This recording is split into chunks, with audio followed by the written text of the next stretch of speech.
Good afternoon. I would like to welcome you all and to thank you for being here with us today in this important event with distinguished speakers attending both in person and online. As we also have guests from Greece, please know that interpretation is provided in English and Greek. I will now switch to Greek for my welcoming remarks. Καλησπέρα σας. Σας καλωσορίζω θερμά και σας ευχαριστώ για την παρουσίασή σας στην εκδήλωσή μας με διακεκριμένες ομιλήτριες τόσο εδώ μαζί μας όσο και συνδεδεμένες διαδικτυακά. Σας ευχαριστώ πάρα πολύ διότι θα μιλήσουμε για ένα θέμα το οποίο μας απασχολεί όλους. Ένα θέμα το οποίο αφορά την ενδοοικογενειακή και έμφυλη βία και μας αγγίζει βαθιά. Πριν όμως από αυτό θέλω να πω ότι όλες αυτές τις ημέρες είχαμε πάρα πολλές εκδηλώσεις για τη γυναίκα, δεδομένου ότι άλλες θεωρούμε ότι είναι μια γιορτή, άλλες ότι είναι μια συμβολική ημέρα, η ημέρα της γυναίκας, γιατί πριν από πάρα πολλά χρόνια, το 1857, επαναστάτησαν οι εργάτριες της κλωστοϊφαντουργίας στην Αμερική για ίσα δικαιώματα. Εδώ λοιπόν μιλάμε για ισότητα, για σεβασμό στον άνθρωπο, για ίσα δικαιώματα, που σημαίνει ότι σεβόμαστε τον άνθρωπο είτε είναι γένους αρσενικού είτε είναι γένους θηλυκού. Άρα λοιπόν η ισότητα επί της ουσίας είναι σεβασμός στον άνθρωπο και στα ανθρώπινα δικαιώματα. Αυτό θέλω πάντα να το λέω γιατί με ενοχλεί πολλές φορές όταν μας λένε «Αχ, εσείς οι φεμινίστριες που τα θέλετε όλα». Όχι, δεν προσπαθούμε ούτε να αναπληρώσουμε το ρόλο του άντρα, ούτε να λειτουργήσουμε ως άντρες. Απλά θεωρούμε ότι πρέπει να έχουμε ίσα δικαιώματα και ίσες ευκαιρίες. Όλοι σε αυτόν τον πλανήτη, είτε είμαστε γένους θηλυκού είτε γένους αρσενικού. Εδώ βρισκόμαστε όλοι όσοι πραγματικά έχουμε αγωνιστεί επί σειρά ετών για την εξάλειψη της έμφυλης βίας, η οποία σε όλες τις μορφές αποτελεί ακραία διάκριση και κατάφορη παραβίαση των ανθρωπίνων δικαιωμάτων. Η πρόοδος που έχει σημειωθεί παραμένει δυσανάλογα μικρή παρά τα όποια θετικά βήματα τα οποία έχουν γίνει και παρά τις μεγάλες νίκες θα έλεγα που σημειώσαμε οι προοδευτικές δυνάμεις στην προηγούμενη κοινοβουλευτική περίοδο. Η έμφυλη βία λοιπόν εξακολουθεί να είναι μια παγκόσμια πληγή με ανησυχητικές διαστάσεις, συχνά σιωπηλή και το πραγματικό της μέγεθος δεν αποτυπώνεται ακόμα και σήμερα σε όλο της το εύρος. Στην Ευρωπαϊκή Ένωση, μία στις 3 γυναίκες έχει βιώσει σωματική ή σεξουαλική βία, πολλές φορές μέσα στο οικογενειακό περιβάλλον και φυσικά χωρίς την απαραίτητη προστασία, δικαίωση ή στήριξη. Τα περιστατικά κακοποίησης διαρκώς πληθαίνουν και η θλιβερή λίστα των γυναικοκτονιών μεγαλώνει. Θρηνούμε θύματα από εγκλήματα που θα μπορούσαν να έχουν αποτραπεί έγκαιρα. Στη χώρα μου, στην Ελλάδα, έχουν σημειωθεί 114 γυναικοκτονίες την τελευταία πενταετία, από το 2020 και μετά. Η δημοσιοποίηση των υποθέσεων αυτών ανέδειξε τραγικές ελλείψεις και ανεπάρκειες στους μηχανισμούς πρόληψης και προστασίας. Και σε αυτό καλούμαστε να απαντήσουμε. Τι πρέπει να αλλάξει στα κράτη-μέλη για την ευρωπαϊκή νομοθεσία για να υπάρξει καλύτερη πρόληψη και αντιμετώπιση της έμφυλης και ενδοοικογενειακής βίας, αλλά και τι πρέπει να γίνει για να στηριχθούν αποτελεσματικά τα θύματα. Απαιτείται ένα ισχυρό, ολοκληρωμένο θεσμικό πλαίσιο και επαρκείς μηχανισμοί πρόληψης και καταπολέμησης της βίας, ώστε να κλείσουν τα υπάρχοντα νομοθετικά κενά και να διορθωθούν στρεβλώσεις που επιτρέπουν στους κακοποιητές να δρουν ανενόχλητοι και συντηρούν αυτό το φαύλο κύκλο της βίας. Σε πολλά κράτη-μέλη δυστυχώς υπάρχουν σοβαρές ανεπάρκειες στην εφαρμογή της ευρωπαϊκής νομοθεσίας. Στην Ελλάδα, για παράδειγμα, έχουμε διαπιστώσει ότι ο αντίκτυπος της ενδοοικογενειακής βίας συχνά υποτιμάται στις δικαστικές αποφάσεις για την επιμέλεια των παιδιών. Ο νόμος για το οικογενειακό δίκαιο που ισχύει από το 2021 εισήγαγε την υποχρεωτική συνεπιμέλεια χωρίς επαρκείς δικλείδες ασφαλείας για περιπτώσεις κακοποίησης, δίνοντας τη δυνατότητα στον κακοποιητικό σύζυγο γονέα να συνεχίζει ανενόχλητος τη δραστηριότητά του έναντι της νυν πρώην συντρόφου ή των παιδιών. Αυτή η προσέγγιση παραβιάζει ευθέως τη Σύμβαση της Κωνσταντινούπολης, την οποία έχει κυρώσει η Ελλάδα. Ενδεικτικά αναφέρω το άρθρο 31 της Σύμβασης που ορίζει ρητά ότι θα πρέπει να ληφθούν όλα τα αναγκαία, νομοθετικά ή άλλα μέτρα, ώστε να διασφαλιστεί ότι κατά τον καθορισμό της επιμέλειας των δικαιωμάτων επίσκεψης των παιδιών θα λαμβάνονται υπόψη τα κρούσματα βίας που καλύπτονται από το πεδίο εφαρμογής της Σύμβασης και ότι η άσκηση των δικαιωμάτων επιμέλειας δεν θίγει τα δικαιώματα και την προστασία του θύματος ή των παιδιών. Η σημερινή λοιπόν εκδήλωση με τη συμμετοχή έγκριτων και έμπειρων ομιλητριών θα βοηθήσει να αναδείξουμε κρίσιμες πτυχές της έμφυλης και ενδοοικογενειακής βίας που μέχρι σήμερα δεν έχουν αντιμετωπιστεί επαρκώς και επιλέξαμε να πραγματοποιηθεί σε αυτή την κομβική περίοδο όπου σε ευρωπαϊκό επίπεδο βρισκόμαστε σε μια διαδικασία ιστορικών αλλαγών. Ωστόσο δεν ξεκινάμε από το μηδέν. Είχα την τιμή να είμαι εισηγήτρια ολόκληρου του Ευρωπαϊκού Κοινοβουλίου για τον αντίκτυπο της ενδοσυντροφικής βίας και των δικαιωμάτων επιμέλειας στις γυναίκες και τα παιδιά, μία έκθεση που υιοθετήθηκε με συντριπτική πλειοψηφία από το Ευρωπαϊκό Κοινοβούλιο το 2021. Στην έκθεση αυτή πήραμε ως Ευρωκοινοβούλιο ξεκάθαρη στάση υπέρ της μηδενικής ανοχής απέναντι στην έμφυλη βία και για πρώτη φορά θέσαμε στο επίκεντρο της κακοποιητικής αυτής σχέσης τα παιδιά. Ζητήσαμε να λαμβάνεται πλήρως υπόψη το ιστορικό βίας κατά τη διευθέτηση της επιμέλειας των παιδιών και να δοθεί τέλος σε πρακτικές που οδηγούν σε δευτερογενή θυματοποίηση, όπως η χρήση της αμφιλεγόμενης έννοιας της γονικής αποξένωσης στα δικαστήρια. Επιπλέον είχαμε ζητήσει να ανακηρυχθεί η έμφυλη βία ως έγκλημα σε επίπεδο Ευρωπαϊκής Ένωσης, ανοίγοντας το δρόμο για να καταθέσει η Ευρωπαϊκή Επιτροπή το Μάρτιο του 2022 μια φιλόδοξη πρόταση οδηγίας για την καταπολέμηση όλων των μορφών έμφυλης βίας κατά των γυναικών. Με την έκθεσή μου για τον αντίκτυπο της ενδοσυντροφικής βίας και των δικαιωμάτων επιμέλειας και με μια δεύτερη έκθεση συναδέλφου για την έμφυλη βία στο διαδίκτυο και με σειρά παρεμβάσεων, οι προοδευτικές δυνάμεις πιέσαμε και πετύχαμε αυτή την ιστορική νίκη. Να φέρει δηλαδή η Κομισιόν την πρώτη ευρωπαϊκή νομοθεσία για την αντιμετώπιση της βίας κατά των γυναικών και ενδοοικογενειακής βίας. Η οδηγία αυτή δεν είναι τόσο φιλόδοξη όσο θα θέλαμε. Ωστόσο, δεν αγνοούμε ότι είναι ένα σημαντικό βήμα προόδου προς τη σωστή κατεύθυνση. Η οδηγία υποχρεώνει τα κράτη-μέλη να θεσπίσουν αυστηρότερους νόμους κατά της βίας στο διαδίκτυο, να παρέχουν καλύτερη βοήθεια στα θύματα και να λάβουν μέτρα για την πρόληψη των βιασμών.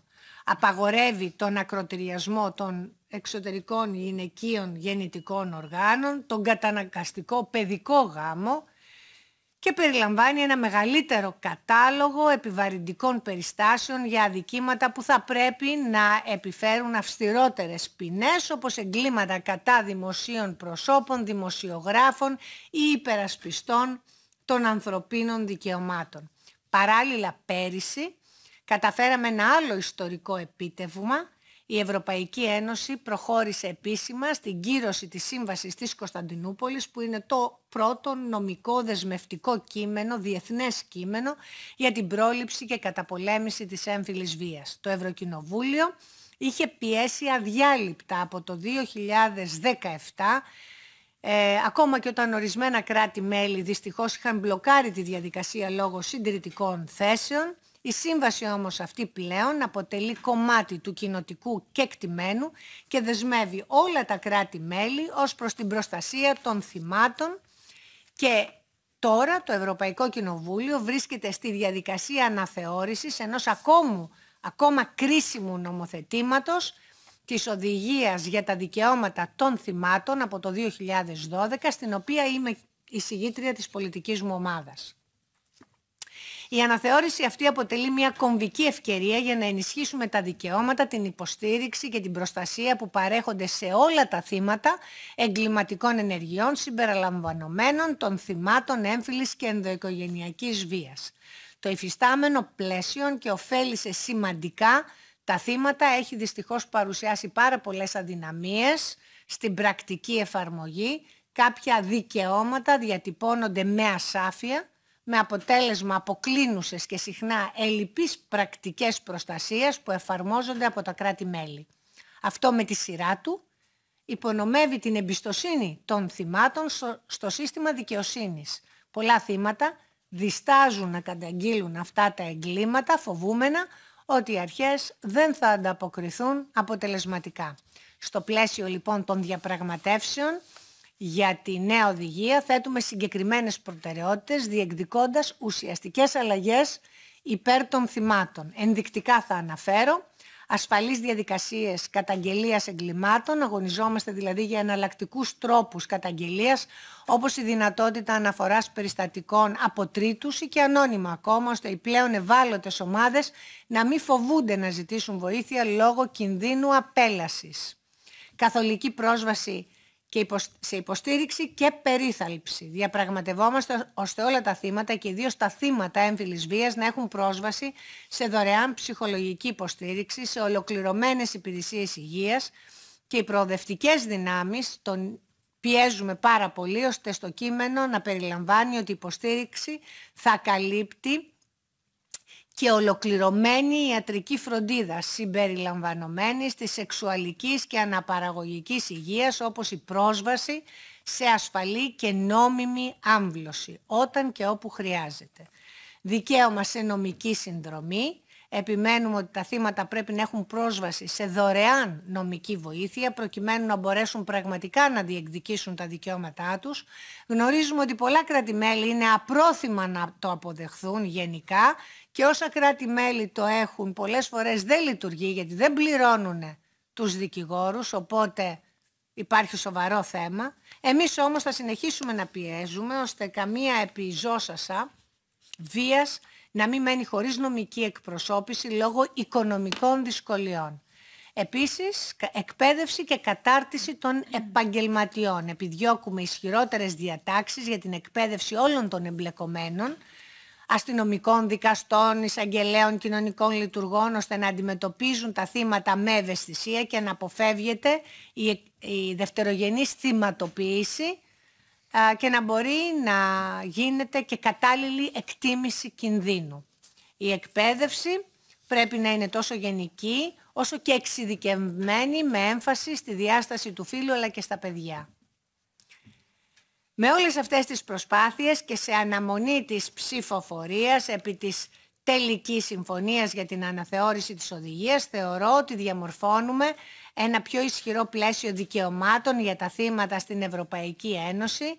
Σημαντικό είναι βέβαια και τα κράτη-μέλη να εφαρμόσουν ορθά και γρήγορα πλήρως όλες αυτές τις αλλαγές. Θα ήθελα λοιπόν, χωρίς άλλη καθυστέρηση, να προχωρήσουμε στις παρεμβάσεις των ειδικών προσκεκλημένων. Θα ακούσουμε 5 διακεκριμένες γυναίκες που από το θεσμικό τους ρόλο και με διαφορετικές ιδιότητες από τα Ηνωμένα Έθνη, ευρωπαϊκά δίκτυα και οργανώσεις συνεισφέρουν καθοριστικά στην προστασία και ενδυνάμωση των θυμάτων. Πριν όμως δώσω το λόγο στις ομιλήτριες, θέλω να παρακολουθήσουμε μια σύντομη παρέμβαση με βίντεο που μας απέστειλε η πρόεδρος της Επιτροπής ΦΑΜ, κυρία Λίνα Γκάλβες, την οποία και ευχαριστώ θερμά που ανταποκρίθηκε στην πρόσκλησή μας. Η κυρία Λίνα Γκάλβες θα μας μιλήσει για το ρόλο που έχει διαδραματίσει το Ευρωπαϊκό Κοινοβούλιο και συγκεκριμένα η Επιτροπή ΦΑΜ για τα δικαιώματα των γυναικών και την ισότητα των φύλων στην καταπολέμηση της έμφυλης και ενδοοικογενειακής βίας. Παρακαλώ πολύ να δούμε το βίντεο και αμέσως μετά θα έχουμε και ένα χαιρετισμό από τους ευρωβουλευτές που μας τιμούν. Είναι εδώ ήδη ο κύριος Αυτιάς, ο κύριος Γιώργος Αυτιάς μαζί μας, που θα κάνει και ένα μικρό χαιρετισμό. Ας δούμε το βίντεο. First of all, thank you very much to MEP Elena Contura for organizing and hosting the hearing on protection and empowerment of victims of gender-based and domestic violence here at the European Parliament. I would like to be with you there. That was my plan, but unfortunately, finally, I have to go to Spain and could not be here. Even that, I'm glad to share with you some points as chair of the FAN committee. Violence against women is a persistent challenge, and the latest European Union Violence Against Women survey conducted by EIGE, FRA, the Fundamental Rights Agency, and Eurostat provides us with invaluable data.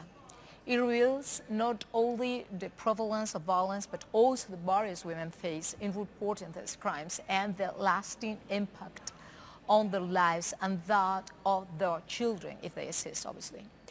The findings confirm what we already know.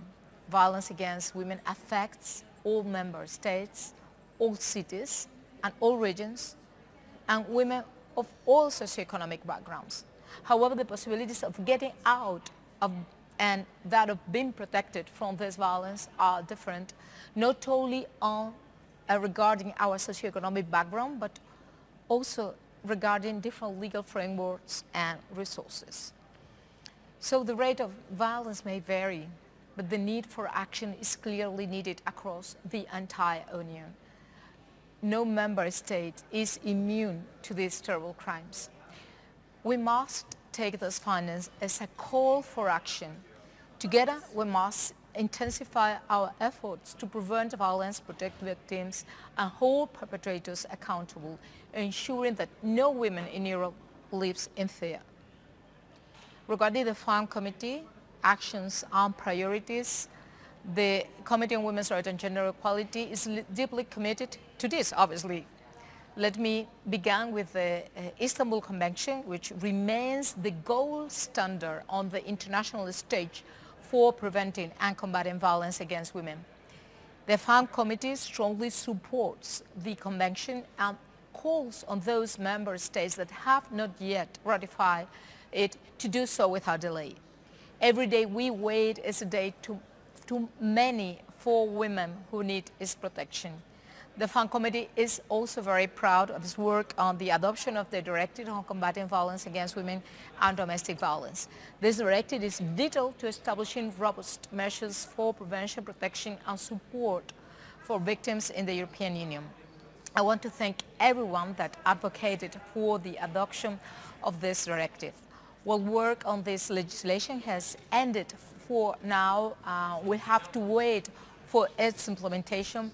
Our work on ensuring that the definition of rape is consent-based will continue. We will not rest, as I promise you, until we see this definition enshrined in the European law. The FAN Committee is also a vocal advocate for the ratification and implementation of the ILO Violence and Harassment Convention. This convention addresses the critical issue of workplace violence, and we urge all member states to embrace its provision and safeguard workers, especially women, in every sector, all sectors. Our work continues also on the Victims' Rights Directive, where we must ensure that we raise the standards of the rights, support, and protection of victims of crime, and that their access to justice is swift, effective, and respectful of the victim. At this point, during the trilogues that we are having right now, I have to say that as a FEM chair, I have asked for a non-discriminatory rights perspective, gender perspective, because the right to sexual, health and reproductive rights, including the right to abortion, has to be recognized to women suffering cases of sexual violence. This is a special right for women's health that has to be included. Otherwise, women will have less sexual attention as victims than men. We will have less rights than men. Otherwise, it will be just pure discrimination.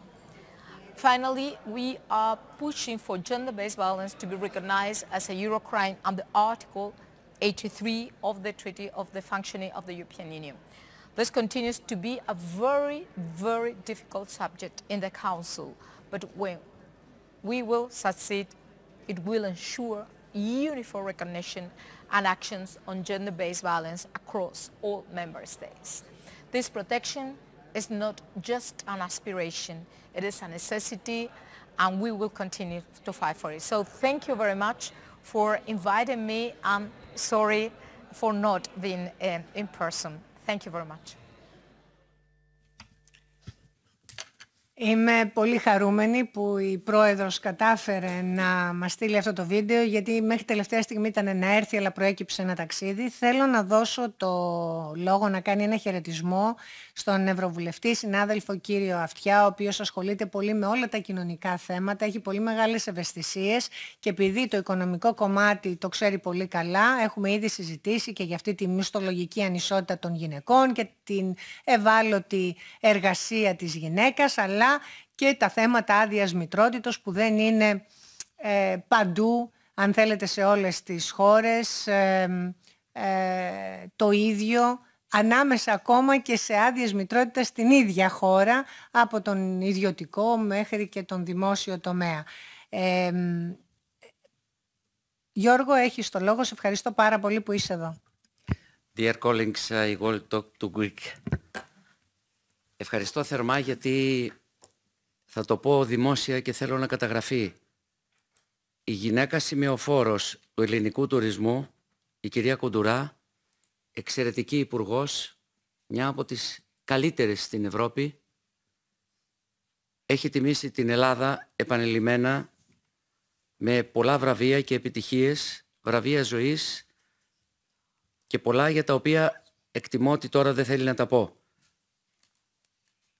Ένα πράγμα μας ενώνει με την κυρία Κουντουρά, η αγάπη στην κοινωνία, η ελληνική σημαία και η προσπάθεια για ό,τι καλύτερο στον τόπο. Ως δημοσιογράφος έχω καλύψει επανειλημμένα ό,τι πιο χειρότερο μπορεί να συμβεί σε μια κοινωνία. Να σηκώσει χέρι ένας άντρας σε μια γυναίκα, να δημιουργήσει ενδοοικογενειακή βία, αυτή η βία να μεταφερθεί στα παιδιά και ούτω καθεξής. Η στήριξη της γυναίκας είναι ό,τι πιο σημαντικό στην κοινωνία. Γιατί η γυναίκα είναι κολόνα της οικογένειας και της ίδιας της κοινωνίας.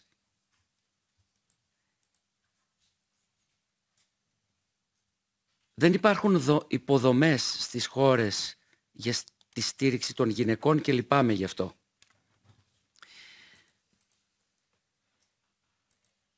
Λείπει η πρόληψη. Αν δεν μάθεις το παιδί από νωρίς ότι πρέπει να σέβεται όχι μόνο τη μητέρα του, όχι μόνο και τις άλλες κοπέλες, όχι και κάθε γυναίκα, τότε αυτό το παιδί δεν θα πάρει τον ίσιο δρόμο. Ή θα μιμηθεί τον πατέρα του που ενδεχομένως μιλάει άσχημα στη γυναίκα του και ούτω καθεξής ή κάνει άλλες πράξεις. Ζήτησα από πολλές γυναίκες στο ρεπορτάζ, γιατί δεν μιλάτε. Μια γυναίκα μου λέει, Γιώργο, έχω 2 παιδιά, 5 και 7 ετών. Μια ζωή με σε ένα τηγάνι και μια κουζίνα. Δεν ξέρω δουλειά. Δεν ξέρω τι θα κάνω. Αν κλείσω την πόρτα και φύγω, τι θα γίνει. Τα κράτη λοιπόν δεν δίνουν τη δυνατότητα στη γυναίκα να του πει φεύγω, κόψε το λαιμό σου παλιάνθρωπε, παίρνω τα παιδιά μου, αλλά μετά τι κάνω. Θα δώσει εργασία το ίδιο το κράτος. Δεν υπάρχουν λοιπόν υποδομές για κάτι τέτοιο. Μου έλεγε κορυφαίος αστυνομικός στην Ελλάδα, μήπως τρώω χρόνο. Κορυφαίος αστυνομικός μου λέει, πήραμε μήνυμα να πάμε να σώσουμε μια γυναίκα. Και μόλις άνοιξε η πόρτα, βγήκε η ίδια γυναίκα και λέει, δεν είναι τίποτα, γεια σας. Γιατί φοβήθηκε. Φοβήθηκε τον τυραννό της. Αυτός το ξανά έκανε μετά. Ζήσαμε εγκλήματα στην Ελλάδα, απίστευτα, και αυτά συμβαίνουν συνεχώς. Τι θέλουμε εμείς. Μπορούμε μαζί, κυρία Υπουργέ, και χαίρομαι γι' αυτό, να κινηθούμε στην πρόληψη, στη βελτίωση της νομοθεσίας, στην τιμωρία των δραστών, τιμωρία, φυλακή, κατευθείαν. Καλύτερες συνθήκες ζωής για μια γυναίκα που θα πει θα πάρω τα 2 μου παιδιά, αλλά κάτι πρέπει να κάνω, πρέπει να ζήσουνε. Δεν αρκεί να πούμε σε μια γυναίκα έρχεσαι και μένεις σε μια δομή και μετά τι κάνει.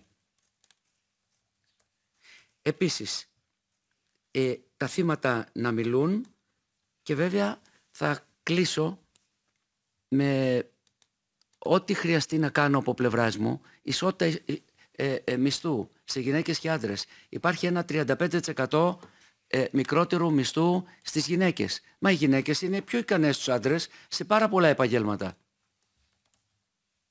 Σχεδόν σε όλα. Οι γυναίκες πια οδηγούν αεροπλάνο, ελικόπτερο, χειρουργούν, πάνε στο διάστημα. Επίσης, επίδομα μητρότητας.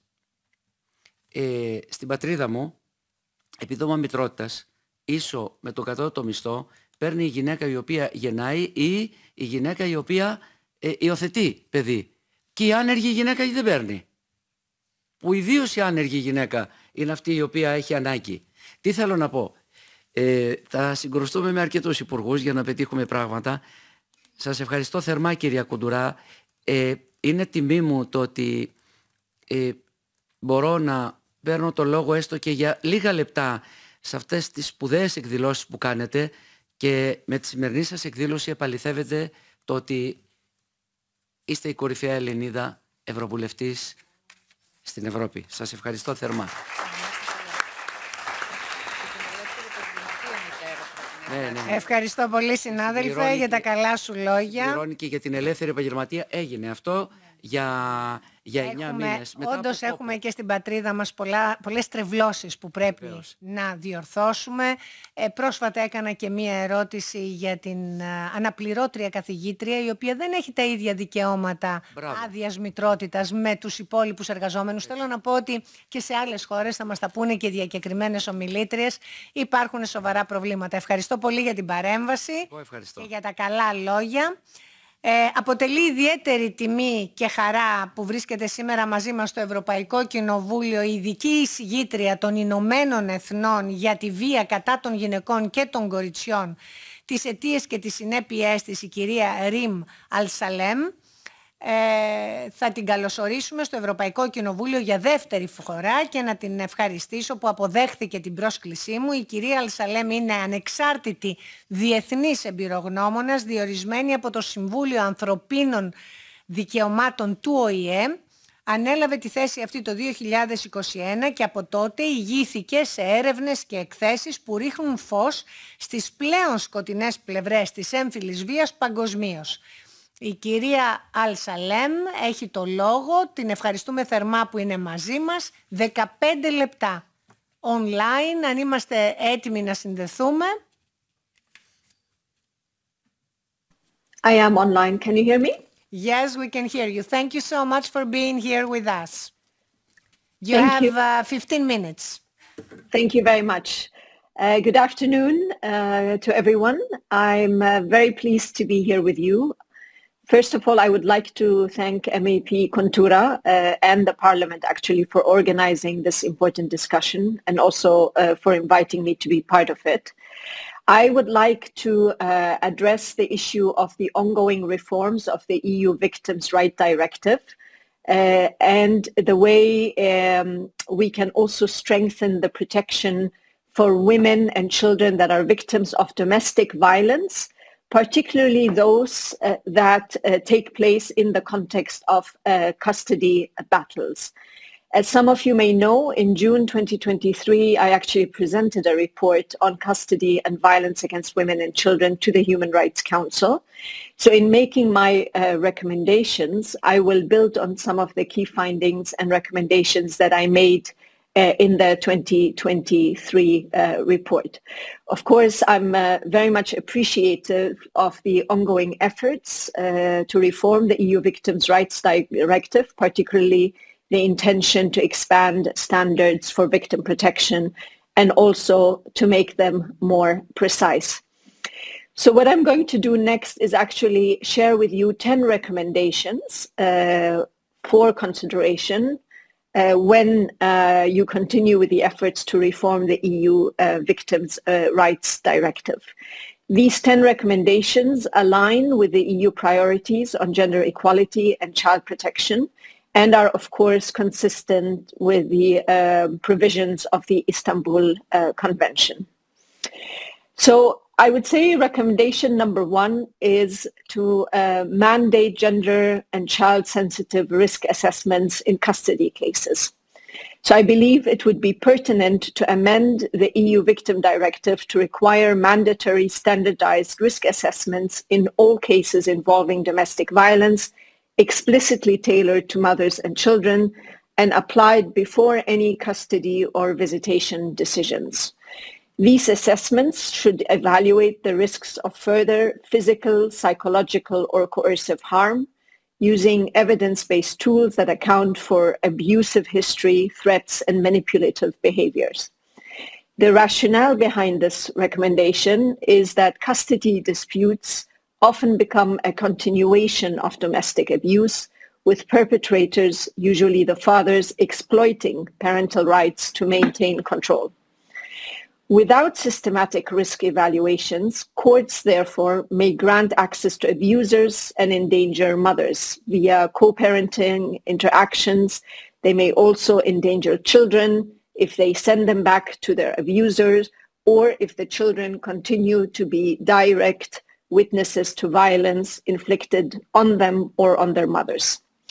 So to bring about this amendment, it will require including a clause that asks member states to train judicial and social service personnel in conducting these assessments with EU funding support. Recommendation number 2 is to ensure safe and supported participation in custody proceedings. So we could consider strengthening Article 23 on victim participation to guarantee mother and children safe, trauma-informed participation in custody hearings, including mandatory options for remote testimony. Why is that important? Because face-to-face encounters with abusers during custody proceedings can intimidate or re-traumatize victims and can silence their ability to advocate for safety. Tailored participation rights would empower mothers to protect themselves and their children without fear.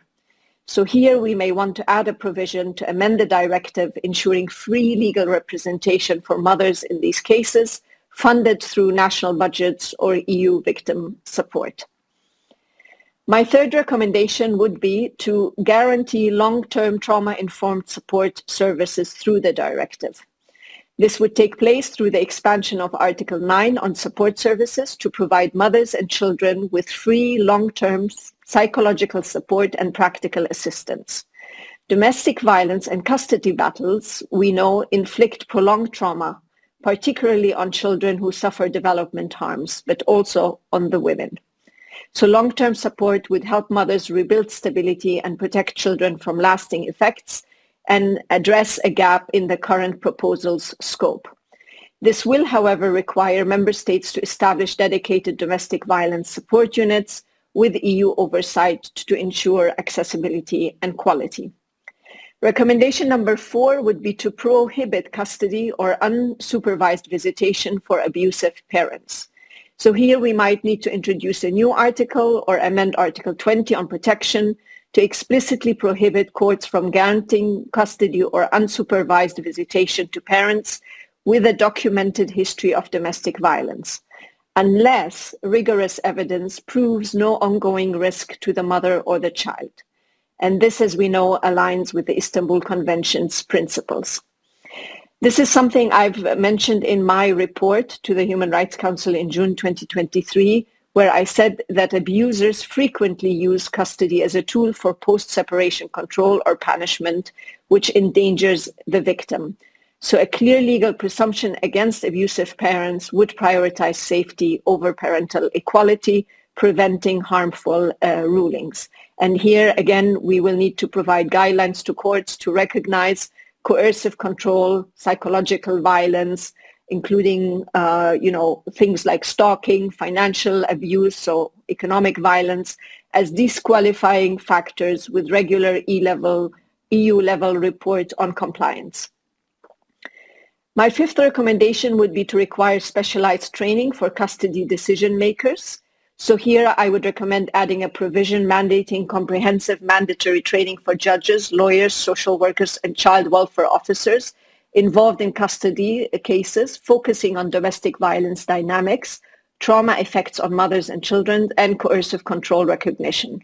Because untrained professionals may misjudge domestic violence as mutual conflict or may prioritize family unity, leading to unsafe custody outcomes. So here it will also be important to allocate EU funds to develop and deliver trainings, with a requirement for member states to certify personnel within 2 years of transposition. Number 6 would be to secure independent representation for child victims. So through amending Article 24 on child victims to ensure children in domestic violence cases have independent legal representation, separate from parental advocates, with their experiences of abuse weighted as primary factor in decision. Because we know that children's voices are often sidelined in custody battles, and that, of course, leads to them possibly being placed with their abusers. So independent representation would protect their rights. Recommendation 7 would be to address the gaps in cross-border protection in custody disputes. So here, my primary recommendation would be to address the intersection of the 1980 Hague Abduction Convention and domestic violence with the EU Victims Directive. It's important to prioritize the safety and rights of mothers and children fleeing abusive situations, because currently the Hague Convention framework is often applied by promptly returning children to their habitual residence, which can also force the mothers and the children back to dangerous environments. As you know, the Hague Convention already has 2 articles that allow for exceptions to return built into them, Article 13 and 20, but they are rarely used. Recommendation number 8 would be to fund preventive awareness and early intervention, so to expand the directive's information provision and the proposed EU helpline to include funding for public awareness campaigns targeting mothers and children, educating them and the wider society about domestic violence risks in custody battles and the available protections. Why? Because many victims delay seeking help due to fear of unawareness, escalating risks during custody disputes. And proactive outreach to them would encourage early reporting and intervention and reduce violence. Of course, these campaigns have to be multilingual and coordinated with national victim support group organizations. My 9th recommendation would, of course, be to strengthen monitoring and accountability mechanisms, so to introduce a requirement to monitor and report annually by the European Commission on how member states implement these reforms in domestic violence and custody cases, with specific indicators for mothers and children. The reason for this is that the 2022 evaluation showed uneven implementation of the original directive, so we need robust oversight to ensure that these reforms translate into real protections. And number 10, last but not least, is to ensure that the rights and protections are enhanced for all mothers that are victims and their children, including in particular migrant mothers, and irrespective of their residence status. So that requires strengthening safeguards against data sharing with migration authorities, as doing so deters undocumented victims from reporting crime due to deportation fears. And as I said in my report to the Council, some of the groups of mothers that are most exposed to violence within custody battles are actually migrant mothers. So to conclude, the recommendations that I made would transform the Victims' Rights Directive into a powerful instrument for protecting victims that are mothers and children from domestic abuse, especially within the context of custody battles. And by embedding mandatory safeguards, long-term support and accountability, we can ensure that the reforms address the systematic risks that these victims face and turn legal intent into tangible safety. So I'm submitting these to you now for your consideration as the discussions continue, and hopefully they will lead to an outcome that provides better protection for the victims as originally intended. So thank you very much. Over to you.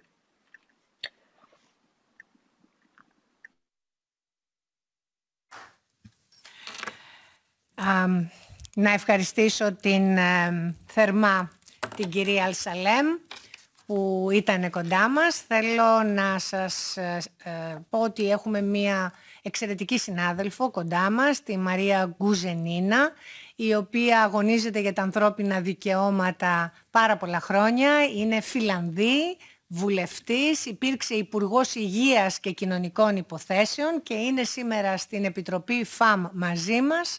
Μαρία, έχεις το λόγο. Elena, thank you so much. Thank you for inviting me here. I was listening to a previous speaker and I agree with everything that she says. I come from up north. I'm a former Minister of Health and Social Affairs in Finland. I'm also a former leader of Social Democratic Women. I did 3 mandates in that position. And I've also been a vice chair of Social Democratic Party. I've been in politics for 20 years. And one of my main tasks in politics have been bring awareness to the domestic violence that is very common still in Europe.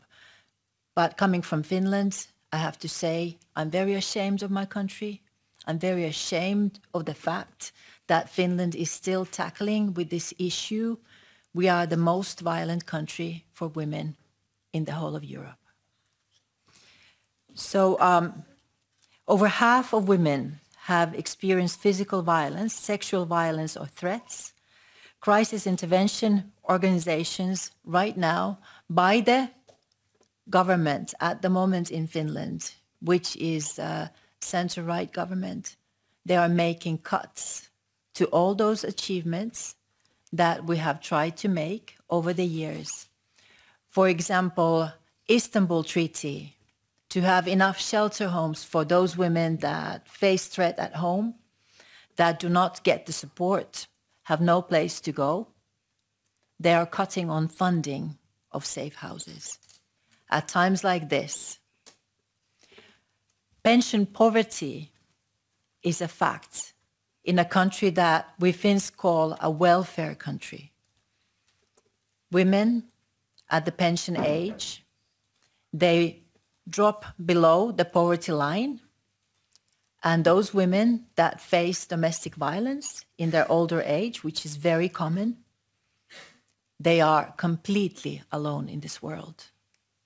So how can we say that we're civilized Europe when not only in Finland but everywhere else we are facing these problems? How can it be that technology is advancing, the knowledge of human race is rising, and at the same time, women are still oppressed? To me, this subject is very personal. My mother is an immigrant. I was raised by an immigrant mother in Finland. I was born in 1969. There were not a lot of immigrants in Finland at the time. My mother moved from Ulan-Ude in 1965. She came a very long way. She married my father, who was drunk and a violent person. So I grew up with this until I was 12 years old. My mother had no place to escape because she had no relatives in Finland. And I feel for all those immigrant mothers that come to Europe seeking for better life for themselves and for their children. And I feel for all those women that do not have the support networks, not only in Finland, but in other European countries as well. So we need to rise up. We need to fight. We need to spread awareness. I stand here, sit before you as a former minister, as a woman who has fought her way up the society from a very poor conditions. It wasn't easy, plus the emotional damage that it caused me as a teenager, in my 20s, in my 30s. Those are black, horrible blobs still within me, because that child is forever inside of me. And that is why I take this fight very personally, and I urge all of you, do not turn your face. Act. It's good that we speak, but we need to implement. We need to be brave. We need to demand. I am very worried that we have this hegemony of right-wing power rising in Europe, where the tendency is to think that women are not equal, actually, that women need to be in a place that was maybe 50 years ago, 100 years ago, that women are not equal. And that rhetoric, we cannot just turn our heads to that rhetoric. We need to raise awareness. We need to talk as the things are. And whenever people like this gather together, I see hope. I see power. So when we all leave this room, let's have a task. Let's fight. Thank you.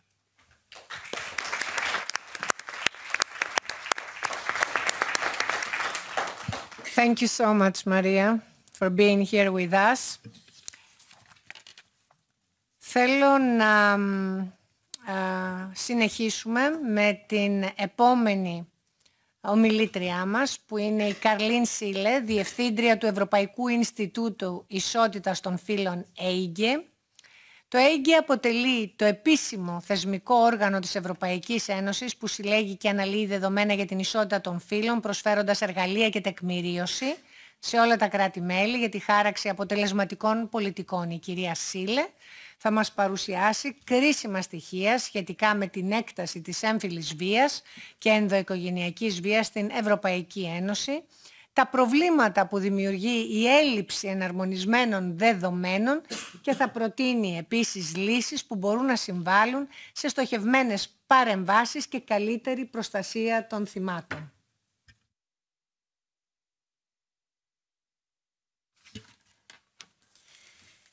Dear colleagues and distinguished guests, thank you for organizing this extremely important event. I can only echo what the previous speaker said. We have to keep talking about this topic.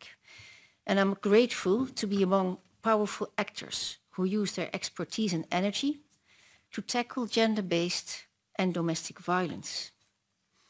And with the EU's roadmap for women's rights in place, where freedom from gender-based violence comes up front, our commitments will only be reinforced. Let me start by setting off some alarms. Ones you have no doubt heard before time and time again, but ones which need to sound even louder.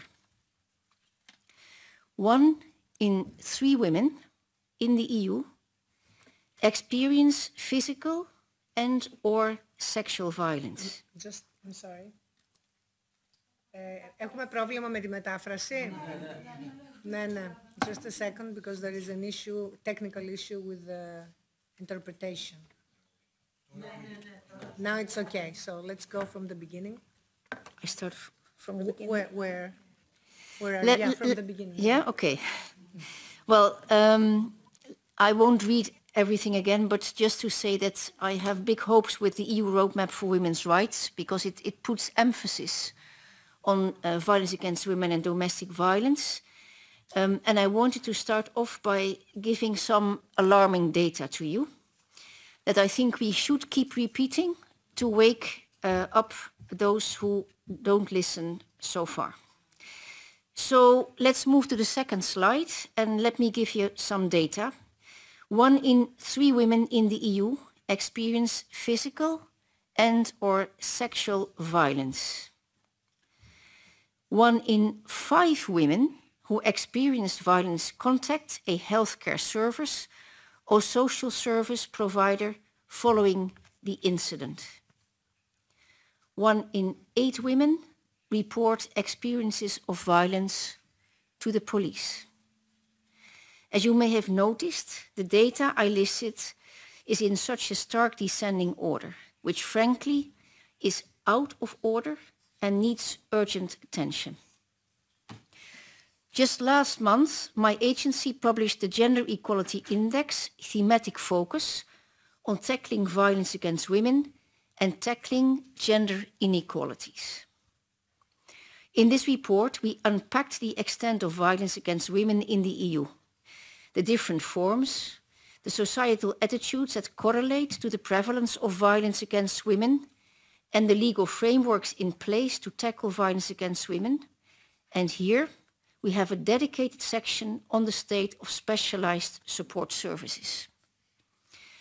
Support services play a critical role in protecting victims of violence from experiencing further violence, as well as giving them the opportunity to rebuild their lives.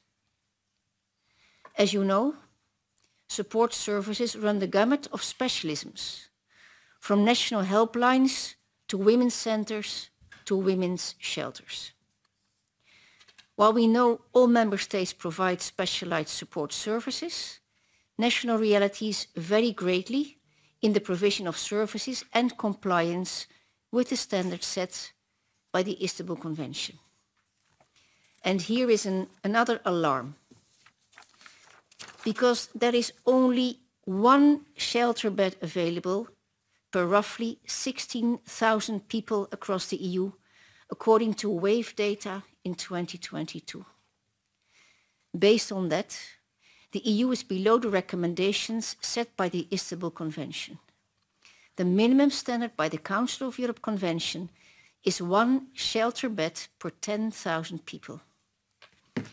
There are member states who do meet the minimum standard, namely Belgium, Denmark, Estonia, Luxembourg, Malta, Slovenia, and Sweden.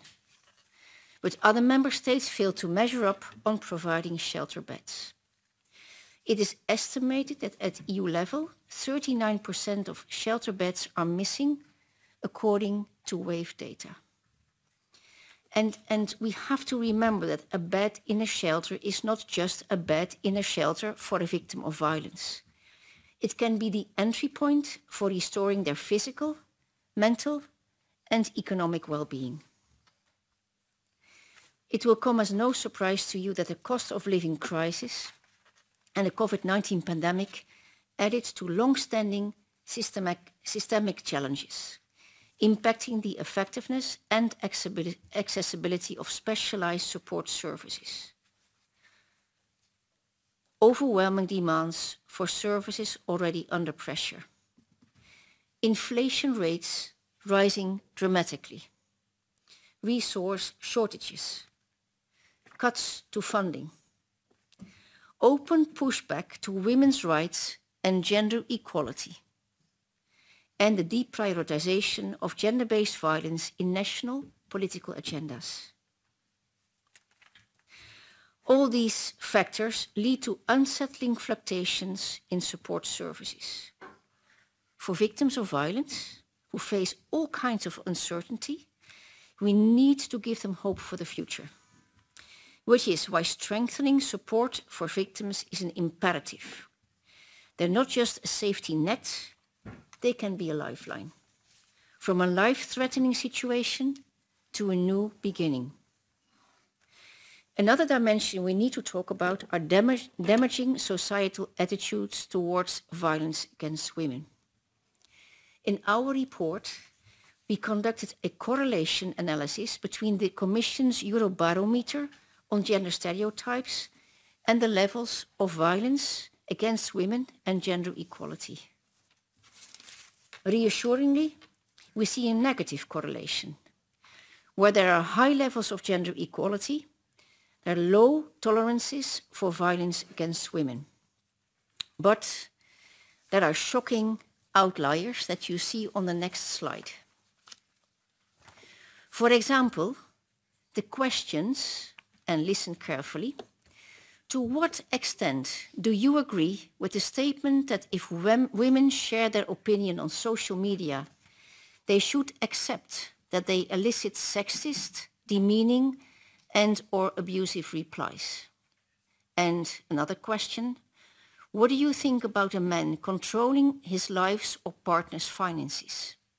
These two questions revealed a high level of acceptability and internalized normalcy of violence against women, which could explain why victims fear speaking up and seeking report. What is also troubling is that these tolerances are held by young men between the ages of 18 and 24, which means our work to reverse these damaging ideas is truly cut out for us. From here, I will share what my agency's evidence says we need to do to truly protect and empower victims of gender-based and domestic violence. Firstly, we need the provision of specialized support services for victims, regardless of formal complaint. Secondly, we need the establishment of accessible rape crisis or sexual violence referral centers. And thirdly, we need targeted support for victims with intersectional needs and groups at risk. Legislation must align with the specific needs of victims of gender-based and domestic violence, who are often vulnerable to intimidation, secondary, and repeat victimization.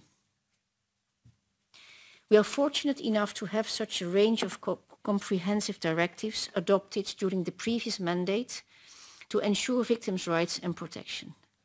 The Directive on Combating Violence Against Women and Domestic Violence, the Directive on Anti-Trafficking give us a solid base, but there are significant gaps in meeting victims' specific needs, gaps which could ultimately cost a victim's life.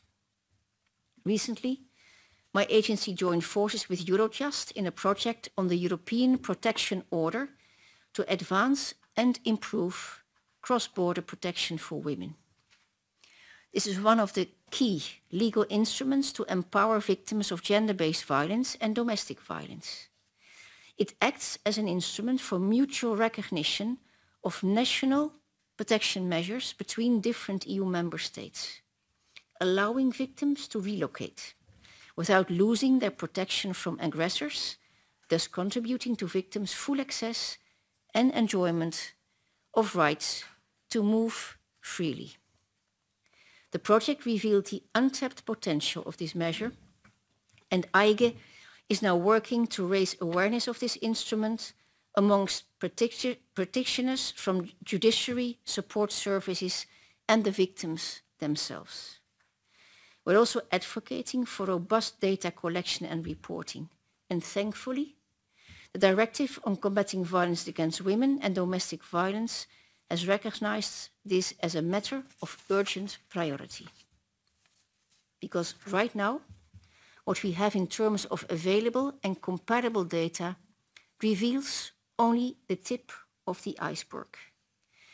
There is so much more that needs to be understood about the extent of gender-based and domestic violence. We need every piece of the puzzle: official statistics, administrative data collection, and disclosed violence as reported in surveys. Under the directive, my agency is tasked to collect more extensive data on criminal offenses and victims, as well as on the availability of specialist support services, including shelters and helplines. Data is our entry point into better understanding gender-based and domestic violence. Data can give us insight into why victims may not engage with the police or justice systems.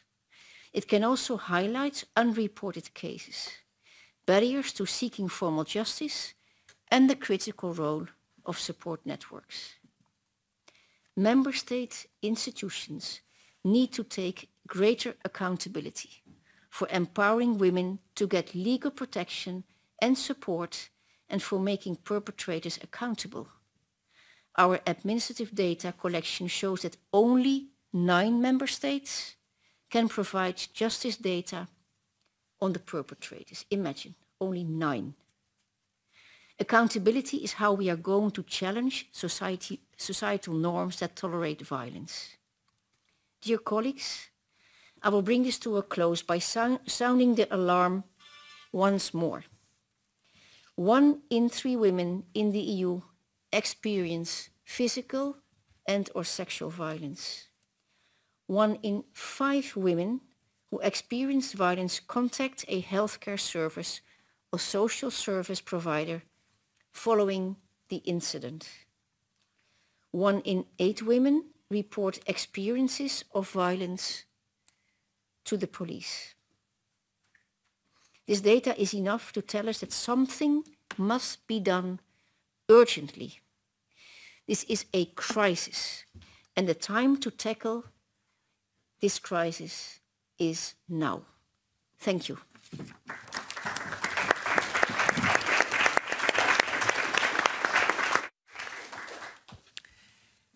Να ευχαριστήσω θερμά την κυρία Σίλε για αυτή την τόσο τεκμηριωμένη και ουσιαστική παρουσίαση. Τα στοιχεία και οι προτάσεις σας ενισχύουν την ενδοοικογενειακή βία, την κάνουν ορατή και αντιμετωπίσιμη.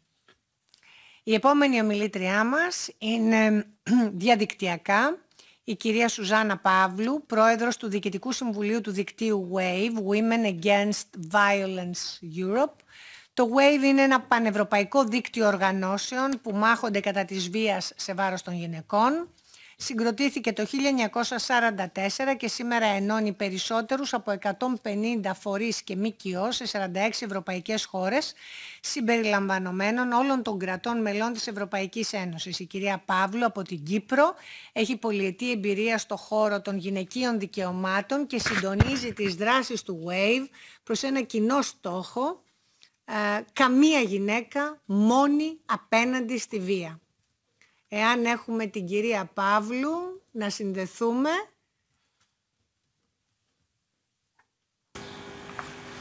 Κυρία Παύλου, καλώς ήρθατε.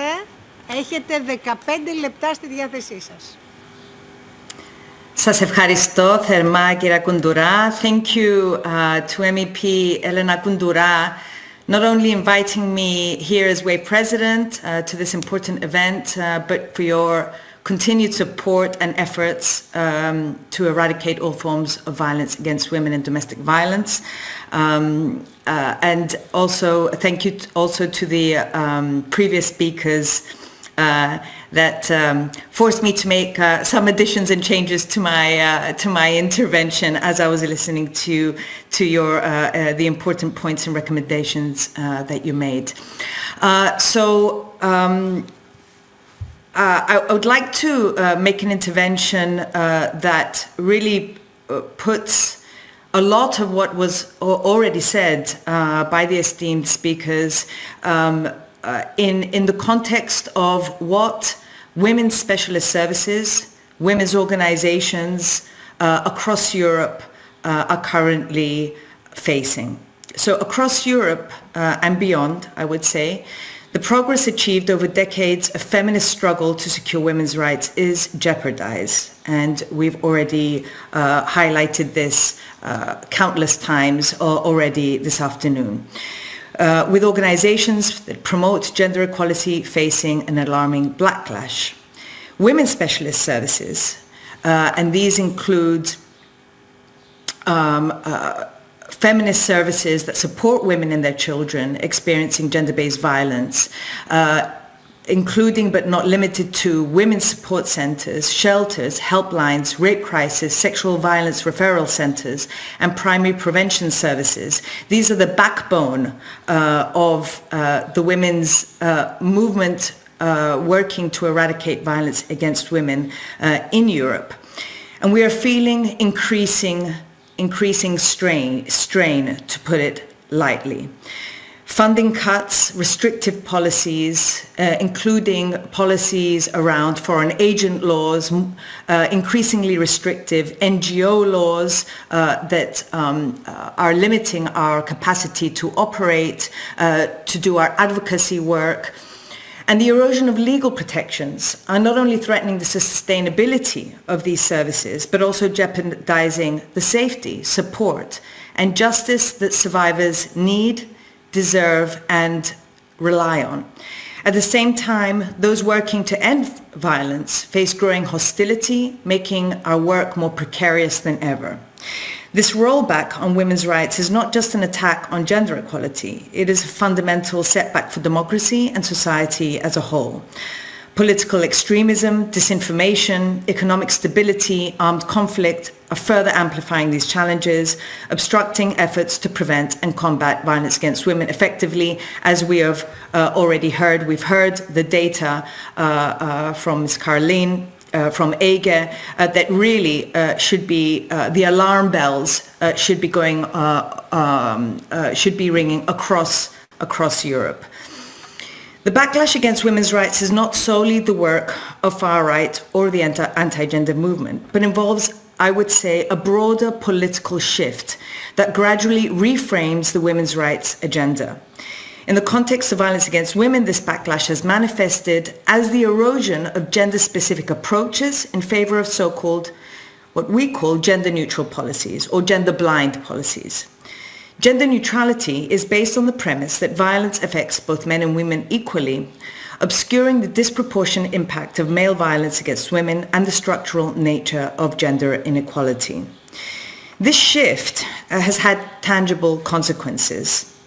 Gender-neutral laws and policies that fail to acknowledge the gendered nature of violence can lead to, and have led to, funding cuts for women's specialist services. These services are being pushed they're essentially being defunded in favor of state-run services that often fail to acknowledge the gender dynamics of violence against women, often hold women accountable for violence perpetrated against them, or pressure them to maintain contact with abusive partners. At the same time, public procurement processes increasingly favor generic, gender-neutral service providers over specialist women's organization. This trend has been documented by many members of the WAVE network, including in the UK, Sweden, Spain, Italy, and Serbia. Gender-neutral laws and approaches also allow perpetrators to manipulate legal systems and disregard male violence in custody and family court decisions. And we've heard the recommendations by Rima Al-Salem that she made also in her report on custody violence against women and violence against children.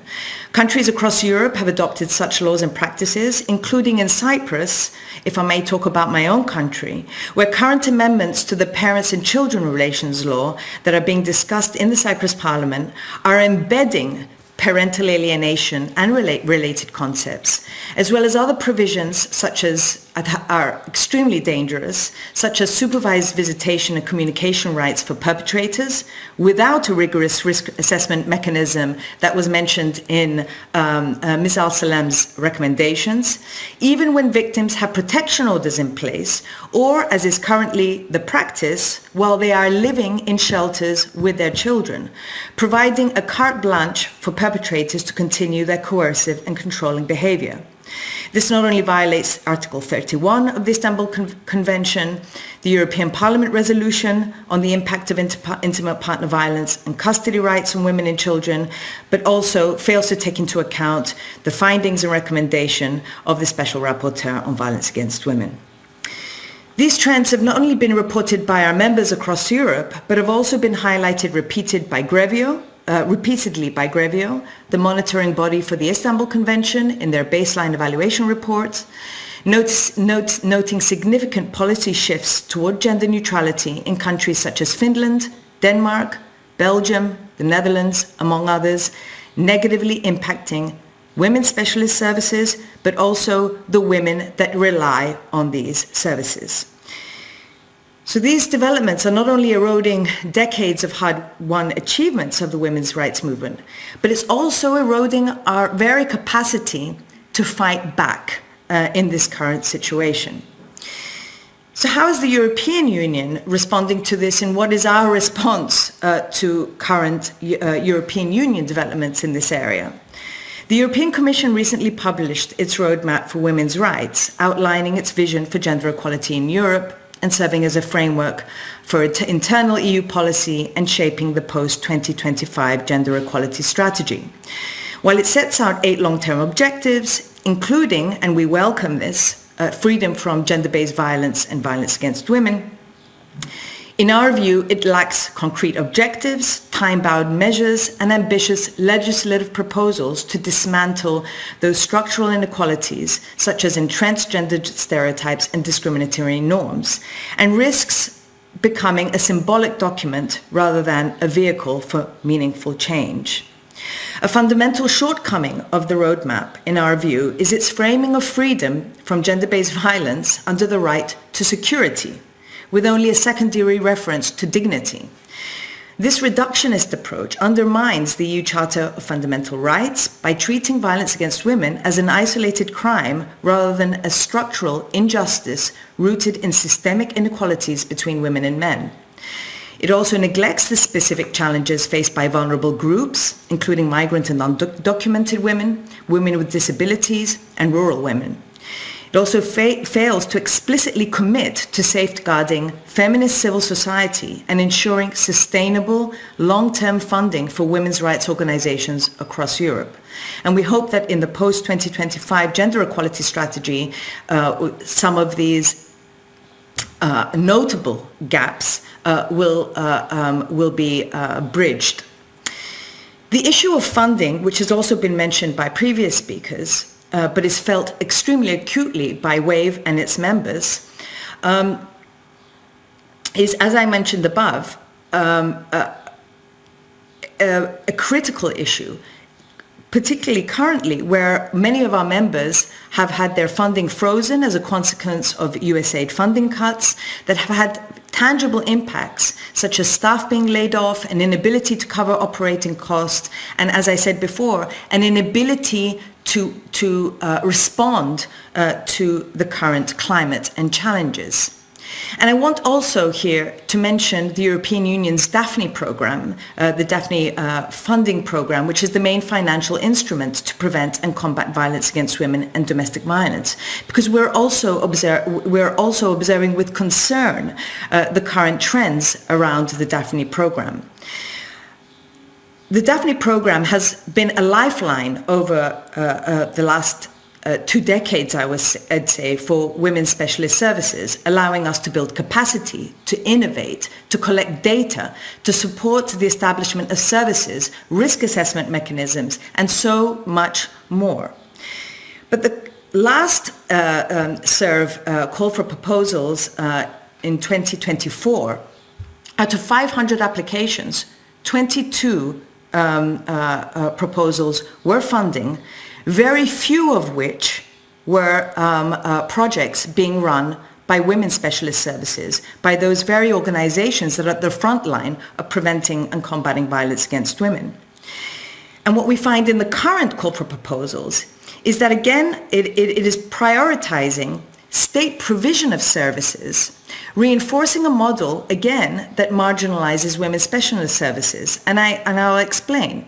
The call priorities support the implementation of the Directive on Violence Against Women, which we understand and we support.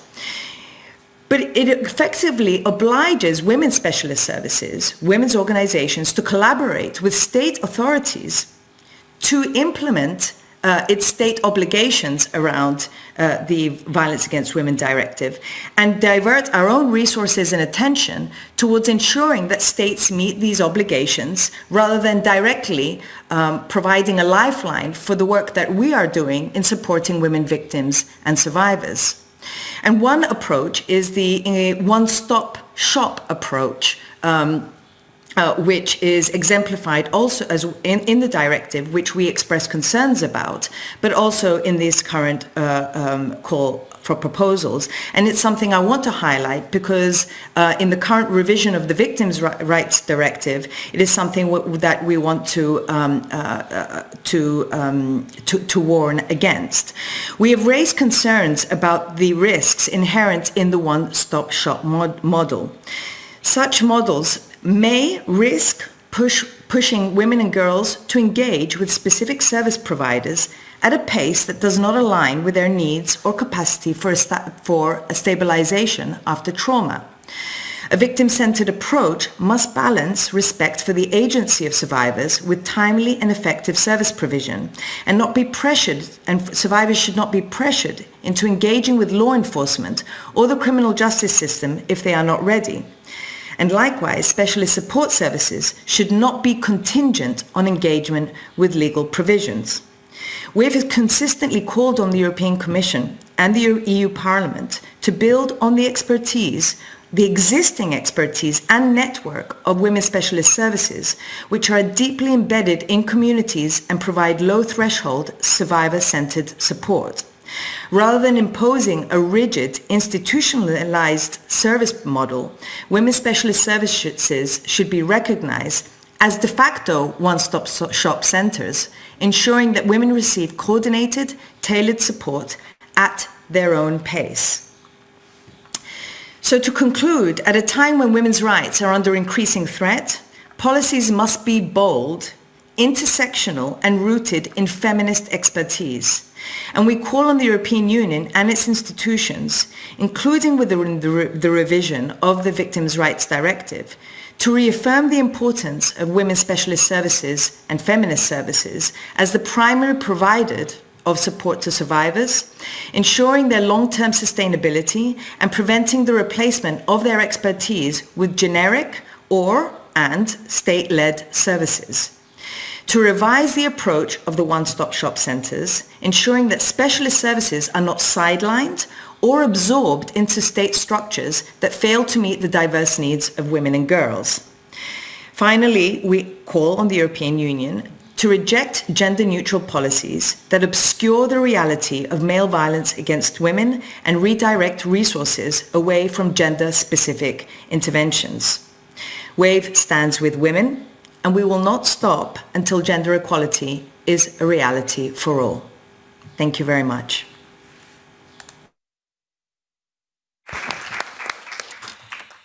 Θέλω να ευχαριστήσω την κυρία Παύλου. Εγώ θα ήθελα μόνο να σταθώ σε ένα σημείο που το είπατε κι εσείς, ότι το Ευρωπαϊκό Κοινοβούλιο πήραμε μια ξεκάθαρη απόφαση και θέση με την έκθεση που είχα την τιμή να είμαι εισηγήτρια για τον αντίκτυπο της ενδοοικογενειακής βίας και αφορά τη γονική αποξένωση, έτσι όπως την παρουσιάζουν ή άλλες παρόμοιες έννοιες και όροι που όμως πρέπει να απορριφθούν. Η θέση μας είναι ξεκάθαρη. Δεν διαθέτουν την απαραίτητη επιστημονική τεκμηρίωση και συχνά χρησιμοποιούνται στο πλαίσιο περιστατικών ενδοοικογενειακής βίας ως μια στρατηγική κατά των θυμάτων της βίας, θέτοντας υπό αμφισβήτηση τις γονικές δεξιότητες των θυμάτων, απορρίπτοντας τα λεγόμενά τους και αγνοώντας τη βία στην οποία μπορεί να εκτίθενται και οι ίδιες και τα παιδιά. Και αυτό πρέπει να γίνει σε όλα τα κράτη-μέλη. Η θέση μας λοιπόν είναι ξεκάθαρη. Τώρα, η επόμενη ομιλήτρια είναι η κυρία Vivian Teitelbauer, αντιπρόεδρος του Ευρωπαϊκού Λόμπι Γυναικών, European Women's Lobby, EWL. Είναι το μεγαλύτερο δίκτυο των γυναικείων οργανώσεων στην Ευρωπαϊκή Ένωση. Η κυρία Teitelbauer προέρχεται από το Βέλγιο, έχει διατελέσει βουλευτής, είναι γνωστή για τη δράση της για τη βία ενάντια, για τη δράση της ενάντια στη βία κατά των γυναικών, και να σημειώσω ότι πανηγύρισε μαζί μας την πρόσφατη ένταξη της Ευρωπαϊκής Ένωσης στη Σύμβαση της Κωνσταντινούπολης, κάτι που αποτελούσε αίτημα του λόμπι εδώ και πάρα πολλά χρόνια. Έχετε το λόγο. Thank you very much, Elena, and thank you for having the European Women's Lobby here at this important session on gender-based violence and domestic violence. Indeed, the European Women's Lobby is the largest umbrella organization of feminist organizations in Europe. We represent 2,000 organizations from 26 European countries, 3 candidate countries, and we have 17 European-wide organizations. And the work on violence against women is really at the core of our project because we want a Europe free from male violence against women. And we keep urging, actually, EU member states to make Europe a safer place for women and girls. Gender-based and domestic violence, and Susanna mentioned it, are not isolated acts. They are systemic violations of human rights rooted in deep gender inequalities. And that's why we have developed many campaigns, but also a campaign calling for a robust directive on combating violence against women and domestic violence. Because I think we should never forget that violence against women is an obstacle to achieving equality between men and women, and the EU has the obligation to fulfill their mandate, and it's written in many treaties, so it's important to be there. So we can go to the next slide. I also want to say that EWL is really fighting for this Europe where all women and girls in all their diversity can enjoy equal rights, freedom from violence, and full participation in public and private life. And to be able to achieve those demands, we really are fighting for the end of sexism and gender stereotypes. We are fighting, and we have many activities and mentoring activities to be able to get the rise of feminist women leaders in position of power, because we know that when you have women feminists, not women, you have women who do not defend women's rights, and you have men that are strong feminists. But when you have strong women leader feminists, it does change the game, and you can have faster and better legislations in the countries. We also fight for the political will to translate the declarations and the legislations into enforceable protections, because it's not enough to have legislation. You need to be able to enforce it, and we work on that also. Next slide. Like Caroline, I really wanted to stress that 30% of women experience physical or sexual violence. 50% of women face sexual harassment since the age of 15. Only 13 EU countries define rape based on lack of consent, and I will come back to that. And over 80% of women in parliaments, report experiencing harassment.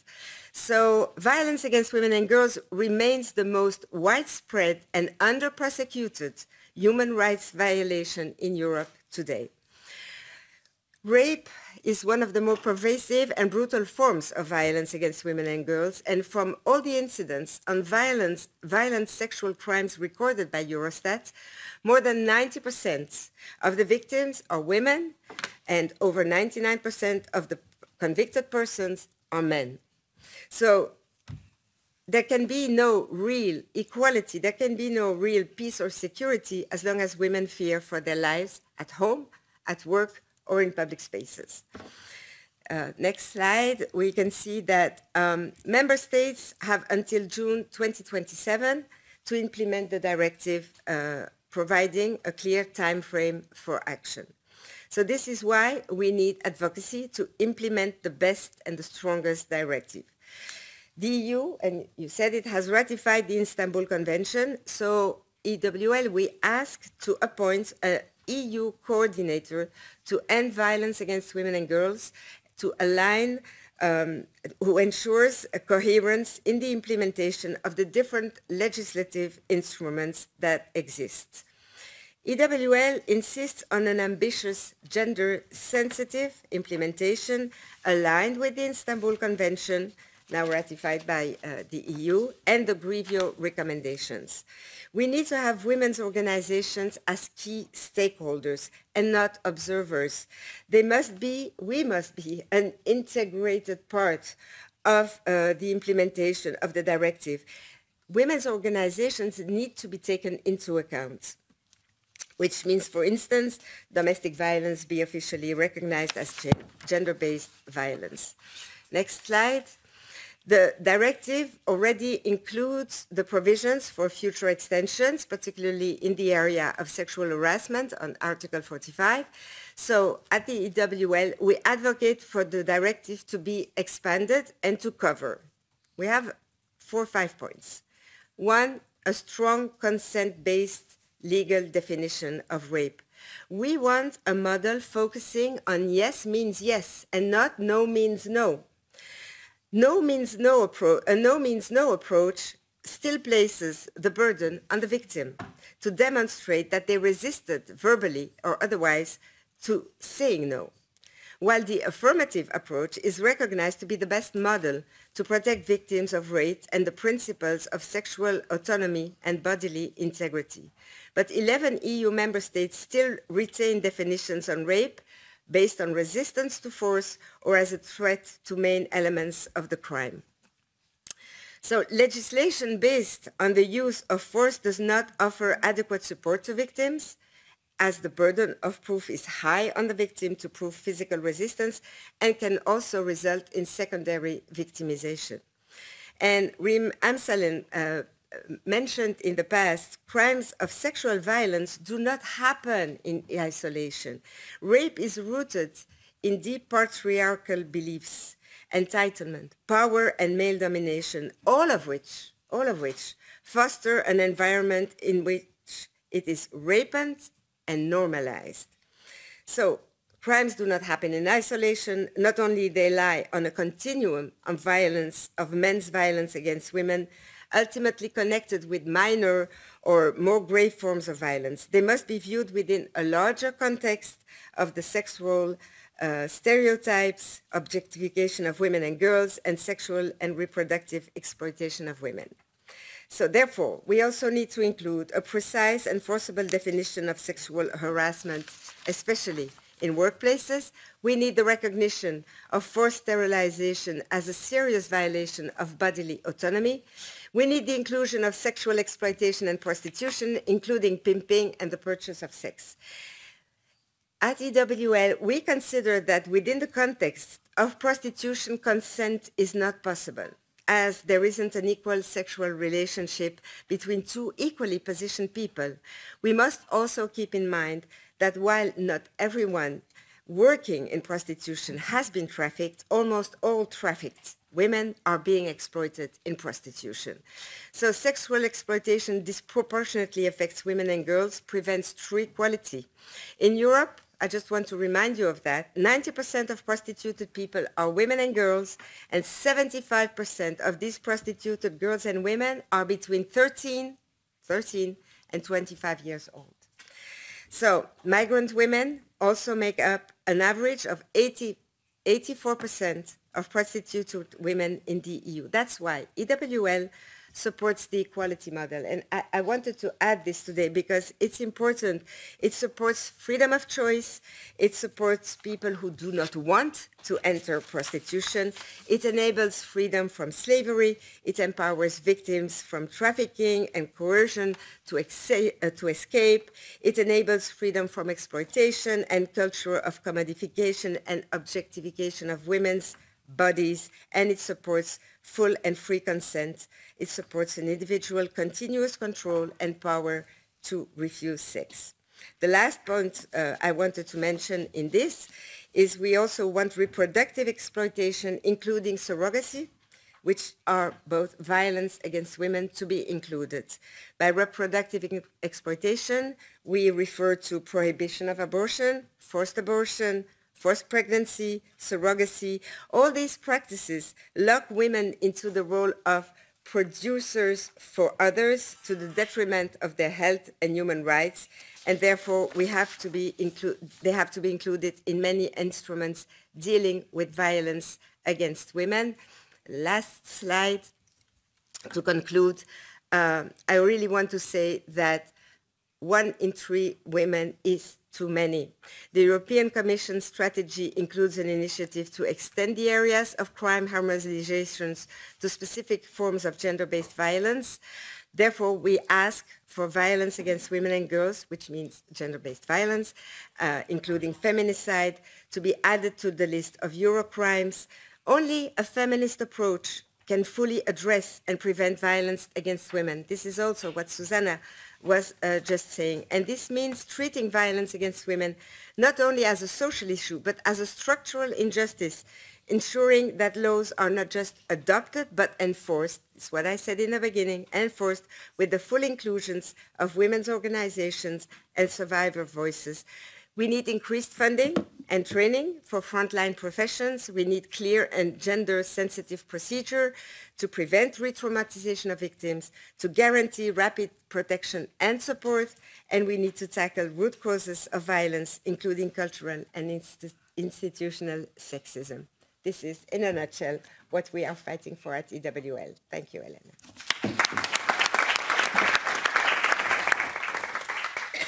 Thank you so much. I totally agree. Ο νέος οδικός χάρτης της Ευρωπαϊκής Ένωσης πρέπει να συνοδευτεί με φιλόδοξους στόχους, ώστε η επόμενη 10 ετία να μας φέρει ακόμα πιο κοντά σε μια Ευρώπη απαλλαγμένη από έμφυλη βία. Κλείνοντας τώρα τον κύκλο των εισηγήσεων, θα επιστρέψουμε στην Ελλάδα και στα θέματα και τα ζητήματα που αντιμετωπίζουμε σε εθνικό επίπεδο μέσα από τη ματιά μιας ειδικού που δρά τόσο στο πρακτικό όσο και στο ερευνητικό πεδίο.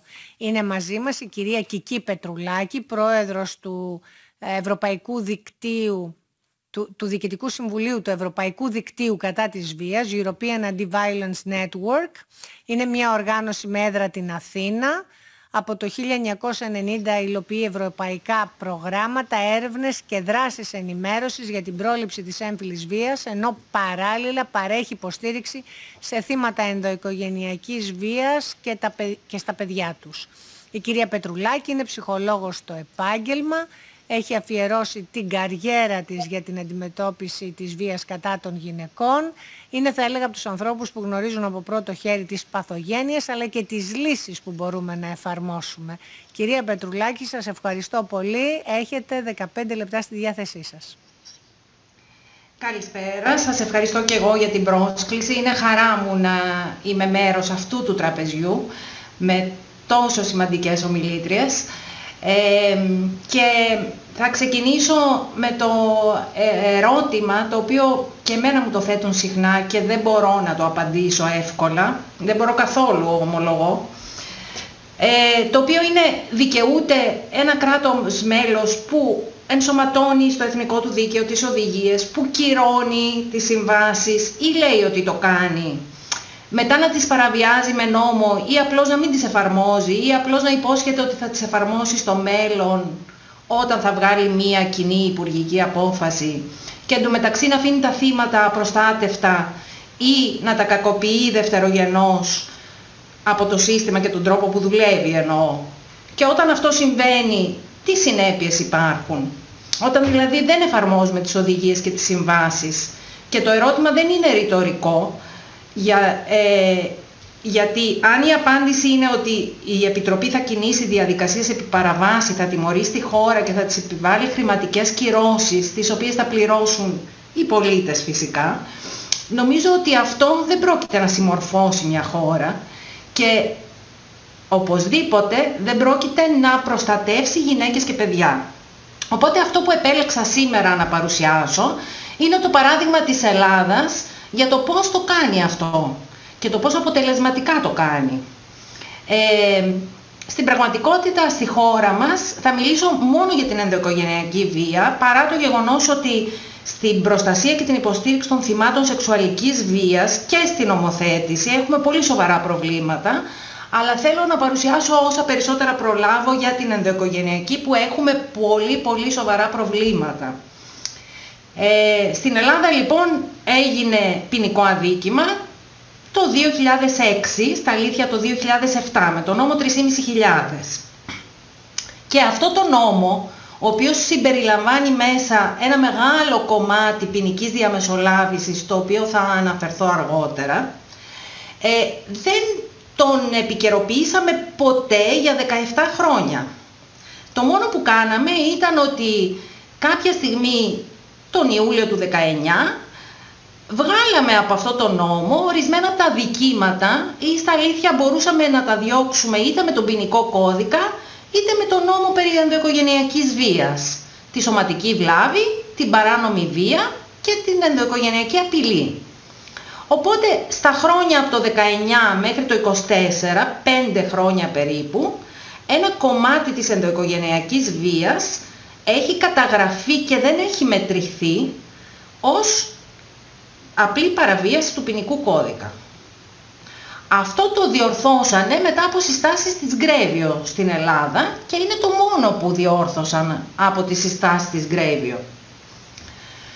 Μετά από αυτό το νόμο, το επόμενο νομοθέτημα είναι η Οδηγία 29, την οποία την ενσωματώσαμε το 2017. Αυτή η οδηγία περιλαμβάνει πολύ μεγάλα κομμάτια και για την αξιολόγηση του κινδύνου και για τα μέτρα προστασίας των θυμάτων και για τις διασφαλίσεις που πρέπει να παρέχονται στα θύματα στο πλαίσιο αποκαταστατικής δικαιοσύνης. Και σε αυτό το νόμο μπήκε και η ίδρυση 5 σπιτιών του παιδιού, τα οποία έχει φτιαχτεί το 1,5, γιατί συστεγάζονται τα 2 της Αθήνας και του Πειραιά. Το τρίτο φτιάχτηκε μόλις προχθές, ξεκίνησε να λειτουργεί, και εκκρεμούν τα άλλα 2 από το 17 και είμαστε στο 25. Ενώ στην αρχή προβλεπόταν να είναι υποχρεωτική η κατάθεση του παιδιού στα σπίτια του παιδιού, μόνο για τα σεξουαλικά αδικήματα, στη συνέχεια, επειδή αυτό δεν μπορούσε να γίνει στην πράξη, με νομοθέτηση το κάνανε και αλλιώς, οπότε μπορούσε να παραπέμπεται σε οποιαδήποτε δομή ψυχικής υγείας. Και σίγουρα τα σπίτια του παιδιού που υπάρχουν στην Ελλάδα δεν παρέχουν υπηρεσίες όπως σε άλλες χώρες. Και βέβαια δεν υπάρχουν και άλλοι φορείς που να παρέχουν εξειδικευμένες υπηρεσίες σε παιδιά θύματα ή παιδιά μάρτυρες, όπως τα λέει η Σύμβαση της Κωνσταντινούπολης, που είναι επίσης μάρτυρες. Μετά το 17, ελάχιστα πράγματα έχουμε εφαρμόσει από την οδηγία για όλα αυτά τα χρόνια. Είναι σχεδόν όλοι ανεφάρμοστοι. Το 18 κυρώσαμε τη σύμβαση, η οποία ενσωμάτωσε το άρθρο 52 στο νόμο για την ενδοοικογενειακή βία. Άρα από το 18 μπορεί με εισαγγελική διάταξη ο δράστης να φεύγει από το σπίτι, αλλά τέτοιες εισαγγελικές διατάξεις δεν έχουμε δει. Προέβλεψε αποζημίωση στα θύματα για ασφαλή μετεγκατάσταση, για εξειδικευμένη ψυχολογική υποστήριξη, η οποία ακόμα δεν έχει εκδοθεί η κοινή υπουργική απόφαση που θα τη θέσει σε ισχύ. Και πριν περάσουν 3 χρόνια από την κύρωση της σύμβασης, την παραβιάσαμε δια νόμου, ψηφίζοντας το νόμο 4.800 περί υποχρεωτικής συνεπιμέλειας. Με αυτό το νόμο παραβιάσαμε τουλάχιστον το άρθρο 31 της Σύμβασης και το άρθρο 48. Γιατί θεώρησε κανόνα την κοινή γονική μέριμνα για όλα τα παιδιά, χωρίς να χρειάζεται καμία δικαστική απόφαση.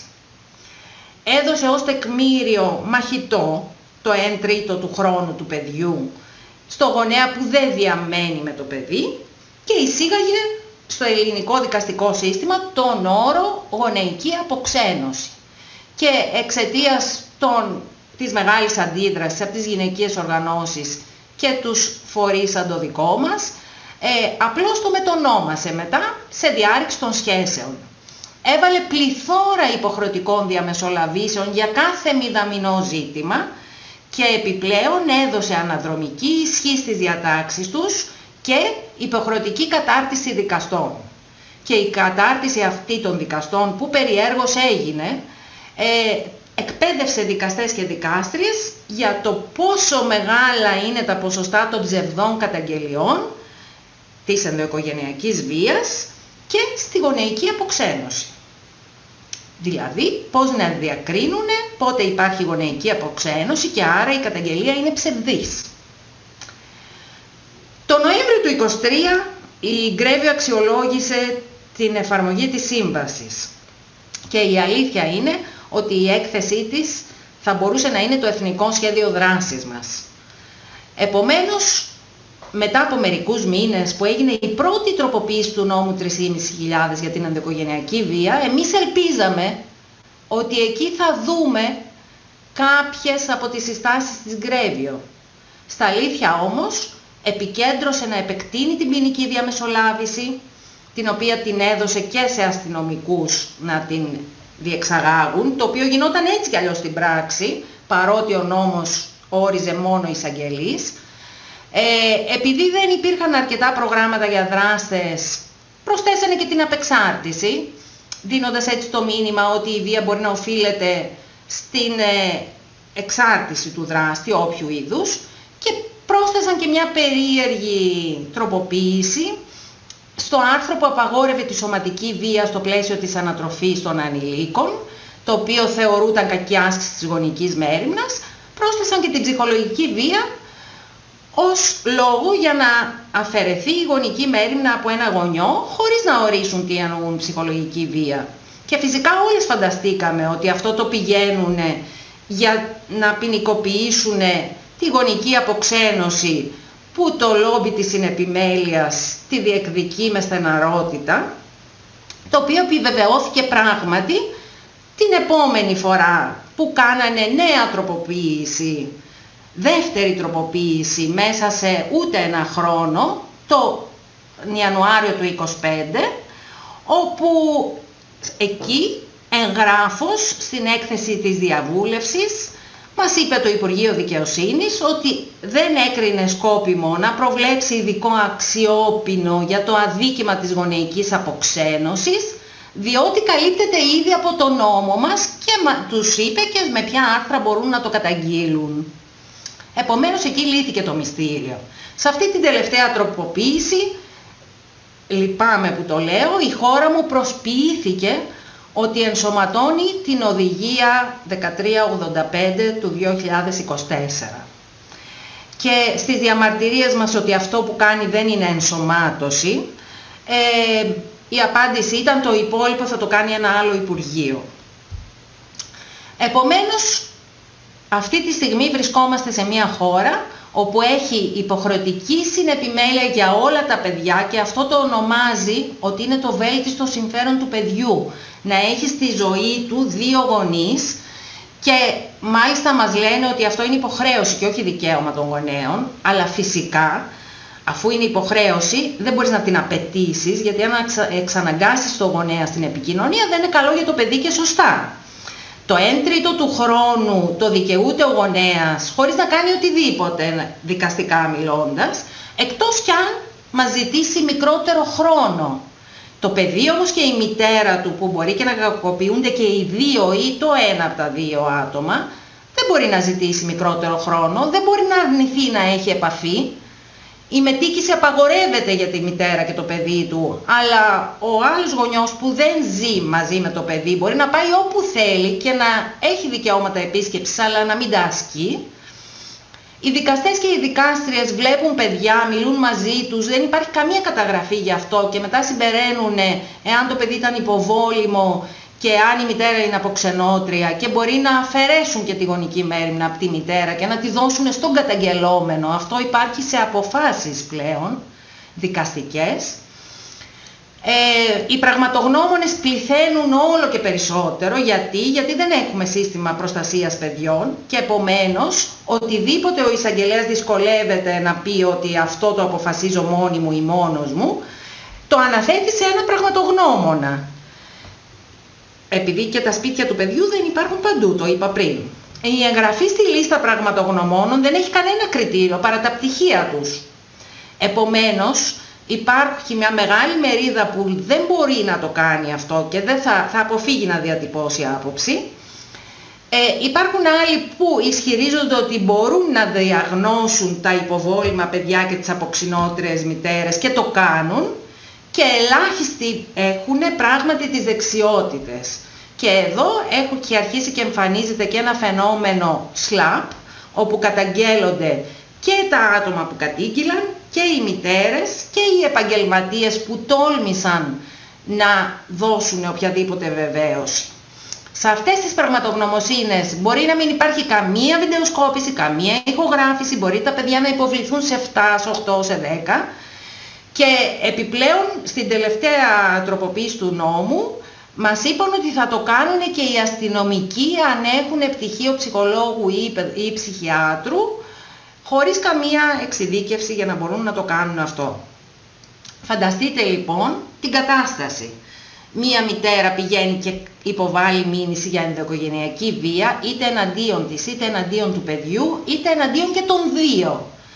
Και στη συνέχεια, εάν έχει καλό δικηγόρο ή αν είναι σε επαφή με μας, φανταστείτε λοιπόν πόσο οξύμορο είναι ότι εμείς οφείλουμε να της πούμε ότι τώρα πρέπει να στείλεις ένα SMS στον κακοποιητή σου και να του πεις το παιδί σου σήμερα κοιμάται στην οδό τάδε, διεύθυνση τάδε και έλα να το δεις όποτε θέλεις.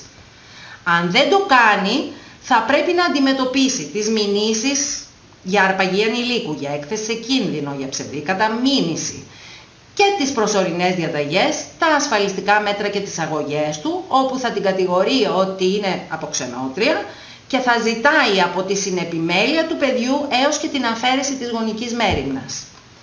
Φανταστείτε τώρα να υπάρχουν και δικηγόροι, εισαγγελείς ανηλίκων, δικαστές και δικάστριες, που και αυτοί έχουν την ίδια άποψη και συμφωνούν μαζί του ότι οι καταγγελίες της είναι ψευδείς και τις έκανε απλώς και μόνο γιατί θέλει να αποξενώσει το παιδί από τον πατέρα του.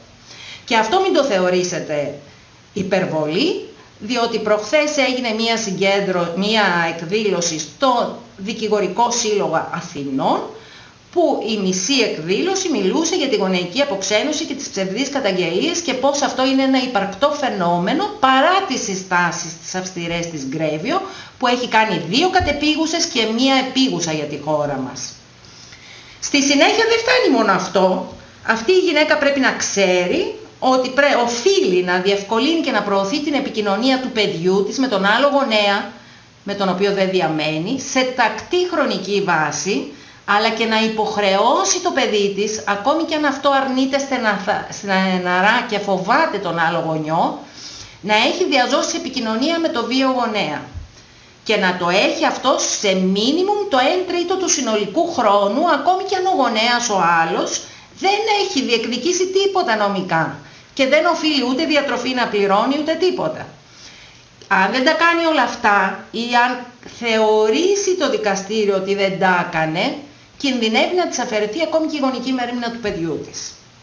Φανταστείτε, αφού έχετε κάνει την καταγγελία, να σας τρέχουν από αστυνομικό τμήμα σε αστυνομικό τμήμα, να σας απειλούν εσάς και το παιδί σας, επειδή πρέπει να θέλει να πάει με το γονιό του και είναι δική σας δουλειά να το πείσετε. Αλλιώς, αυτά που είπα πριν. Φανταστείτε, εσείς που έχετε κακοποιηθεί, να οφείλετε να ζητάτε τη συνένεσή του για οποιαδήποτε ενέργεια και αν θέλετε να κάνετε, που αφορά το παιδί, από το να το γράψετε στο σχολείο ή να του αλλάξετε σχολείο, για την ιατρική του περίθαλψη, για την ψυχολογική του υποστήριξη, ακόμη και για να πάρετε ένα μηδαμινό επίδομα. Και αυτό θα χρειαστεί να εξακολουθήσετε να το κάνετε, ακόμη και αφού εκδοθεί η απόφαση που σας δίνει αποκλειστική επιμέλεια. Φανταστείτε να πρέπει να διαπραγματεύεστε μαζί του άτυπα ή μέσω πολλαπλών διαμεσολαβήσεων που είναι υποχρεωτικές, και παρότι ο νόμος λέει ότι εξαιρούνται τα θύματα ενδοοικογενειακής βίας, δεν μας έχουν πει πώς θα τις εξαιρέσουμε, οπότε αναγκαστικά μπαίνουν σε διαδικασίες διαμεσολάβησης, γιατί αλλιώς θα απορριφθεί η αγωγή τους. Και αν απορριφθεί η αγωγή στην Ελλάδα, η επόμενη εκδίκαση θα γίνει σε τουλάχιστον 1 χρόνο. Φανταστείτε να σας δίνουν περιοριστικούς όρους προστασίας και να μην τους εποπτεύει κανένας. Και όταν καταδικαστεί, που σίγουρα δεν θα πάει στη φυλακή, να έρονται οι περιοριστικοί όροι, γιατί δεν χρειάζονται πια. Φανταστείτε να ζητάτε περιοριστικούς όρους από το ποινικό δικαστήριο και να σας λέει, ή από τον εισαγγελέα, και να σας λέει να πάτε να πάρετε ασφαλιστικά μέτρα, που θέλει δικηγόρο, χρήμα, χρόνο και δικόγραφο. Φανταστείτε να έχετε ασφαλιστικά μέτρα και να γράφουν ότι δεν πρέπει να σε πλησιάζει στα 50 μέτρα εκτός από όταν παραδίδει και παραλαμβάνει παιδί. Ή να σας αναθέτει η δικαστική απόφαση να εποπτεύετε εσείς, κάποιος συγγενής σας ή ένας ειδικός που θα τον πληρώνετε την επικοινωνία, επειδή ο δικαστής ή η δικάστρια δεν ήταν σίγουροι ότι το παιδί σας δεν κινδυνεύει, αλλά δεν μπορούσε να μην δώσει δικαιώματα επίσκεψης, και φυσικά η Ελλάδα δεν έχει κανένα χώρο με εξειδικευμένο προσωπικό για εποπτευόμενη επικοινωνία και ούτε και καμία τυποποιημένη διαδικασία ή και μη τυποποιημένη, κανένα πρωτόκολλο, τίποτα, για να μεταφερθεί η πληροφορία αυτή στις δικαστικές αρχές σε περίπτωση που προκύψει κίνδυνος. Φανταστείτε λοιπόν να αναφέρεις όλη την ενδοοικογενειακή βία που έχεις υποστεί εσύ και το παιδί σου και να διαβάζεις την απόφαση του αστικού δικαστηρίου. Δεν θα εξετάσουμε τους λόγους που χώρισε το ζευγάρι, αλλά τη γονεϊκή τους επάρκεια. Και να είσαστε και οι δύο επαρκείς και ας γινόταν όλη η κακοποίηση μπροστά στο παιδί ή κατά του παιδιού. Φανταστείτε να έχεις μιλήσει εσύ παντού, να έχει μιλήσει το παιδί σου σε πραγματογνώμονες, σε δικάστριες και δικαστές και να διαβάζεις πως οι καταγγελίες είναι στην απόφαση, πως η καταγγελία σου είναι ψευδής, το παιδί σου υποβόλυμο από σένα και ο στόχος σου ήταν να το αποξενώσεις από το βίαιο γονιό και όχι επειδή τον φοβάται, και πως τα βία επεισόδια που ακολούθησαν μετά ήταν δικαιολογημένη η αγανάκτησή του επειδή τον αποξένωνες εσύ. Φανταστείτε να σε καλούν στο τηλέφωνο ό,τι ώρα βολεύει την κάθε υπηρεσία και χωρίς καμία έμπαθη, καμία ενσυναίσθηση, και να σου δίνουν εντολή να εμφανιστείς την τάδε μέρα και ώρα επειδή ο εισαγγελέας έδωσε εντολή για οτιδήποτε. Για δική σου ψυχιατρική εκτίμηση, για του παιδιού σου, για οτιδήποτε. Όλα αυτά είναι προφορικά, ποτέ δεν κοινοποιείται χαρτί εκτός αν η γυναίκα έχει δικηγόρο και πάει και τα αναζητήσει. Δεν ενδιαφέρονται για το αν μπορεί ή δεν μπορεί, αν έχει χρήματα να πάει ή δεν έχει, αν διαταράσσεται το πρόγραμμα των παιδιών και το δικό της, τίποτα. Φανταστείτε ότι εάν υποπτεύεσαι κακοποίηση του παιδιού σου, είναι δική σου δουλειά να τεκμηριώσεις την υποψία σου. Γιατί δεν έχουμε διακριτό σύστημα προστασίας παιδιών. Έχουμε μόνο έναν εισαγγελέα που διατάζει όποια υπηρεσία βρει μπροστά του, που δεν κάνει αυτή τη δουλειά, κάνει οτιδήποτε άλλο και αυτό. Άρα, αν εσύ δεν το έχεις τεκμηριώσει, τότε κινδυνεύεις να χάσεις το παιδί σου. Κυρία Πετρουλάκη, έχετε 1 λεπτό να ολοκληρώσετε γιατί μας διώχνουν από την αίθουσα. Ωραία. Όλα αυτά λοιπόν αποτελούν τον ορισμό της δευτερογενούς θυματοποίησης, την οποία την κάνει το σύστημα το ίδιο, την κάνει η νομοθεσία μας. Και ισχύουν για όλες τις γυναίκες, για όλα τα παιδιά πλέον, τις εκθέτουν σε κίνδυνο και αποκλείουν την πρόσβασή τους στη δικαιοσύνη. Και για την ποινική διαμεσολάβηση και τις άλλες διαμεσολαβήσεις θα σας πω μια άλλη φορά. Σας ευχαριστώ. Να ευχαριστήσω την κυρία Πετρουλάκη, πραγματικά γνωρίζει τα θέματα εξαιρετικά καλά. Και ναι, αυτά δυστυχώς συμβαίνουν στην πατρίδα μας. Όλες οι οδηγίες, η σύμβαση της Κωνσταντινούπολης παραβιάζονται, η νομοθεσία είναι στρεβλή. Από ό,τι ακούσαμε και την άλλη συνάδελφο, στη Φιλανδία υπάρχουν επίσης σοβαρά προβλήματα, στο Βέλγιο, σε πολλές χώρες. Άρα αυτό που πρέπει να κάνουμε είναι να συνεχίσουμε δυναμικά στα θέματα που αφορούν την εξάλειψη της βίας από τη ζωή μας, γιατί κανένας δεν αξίζει να ζει με βία. Σας ευχαριστώ πάρα πολύ όλους. Καλή συνέχεια.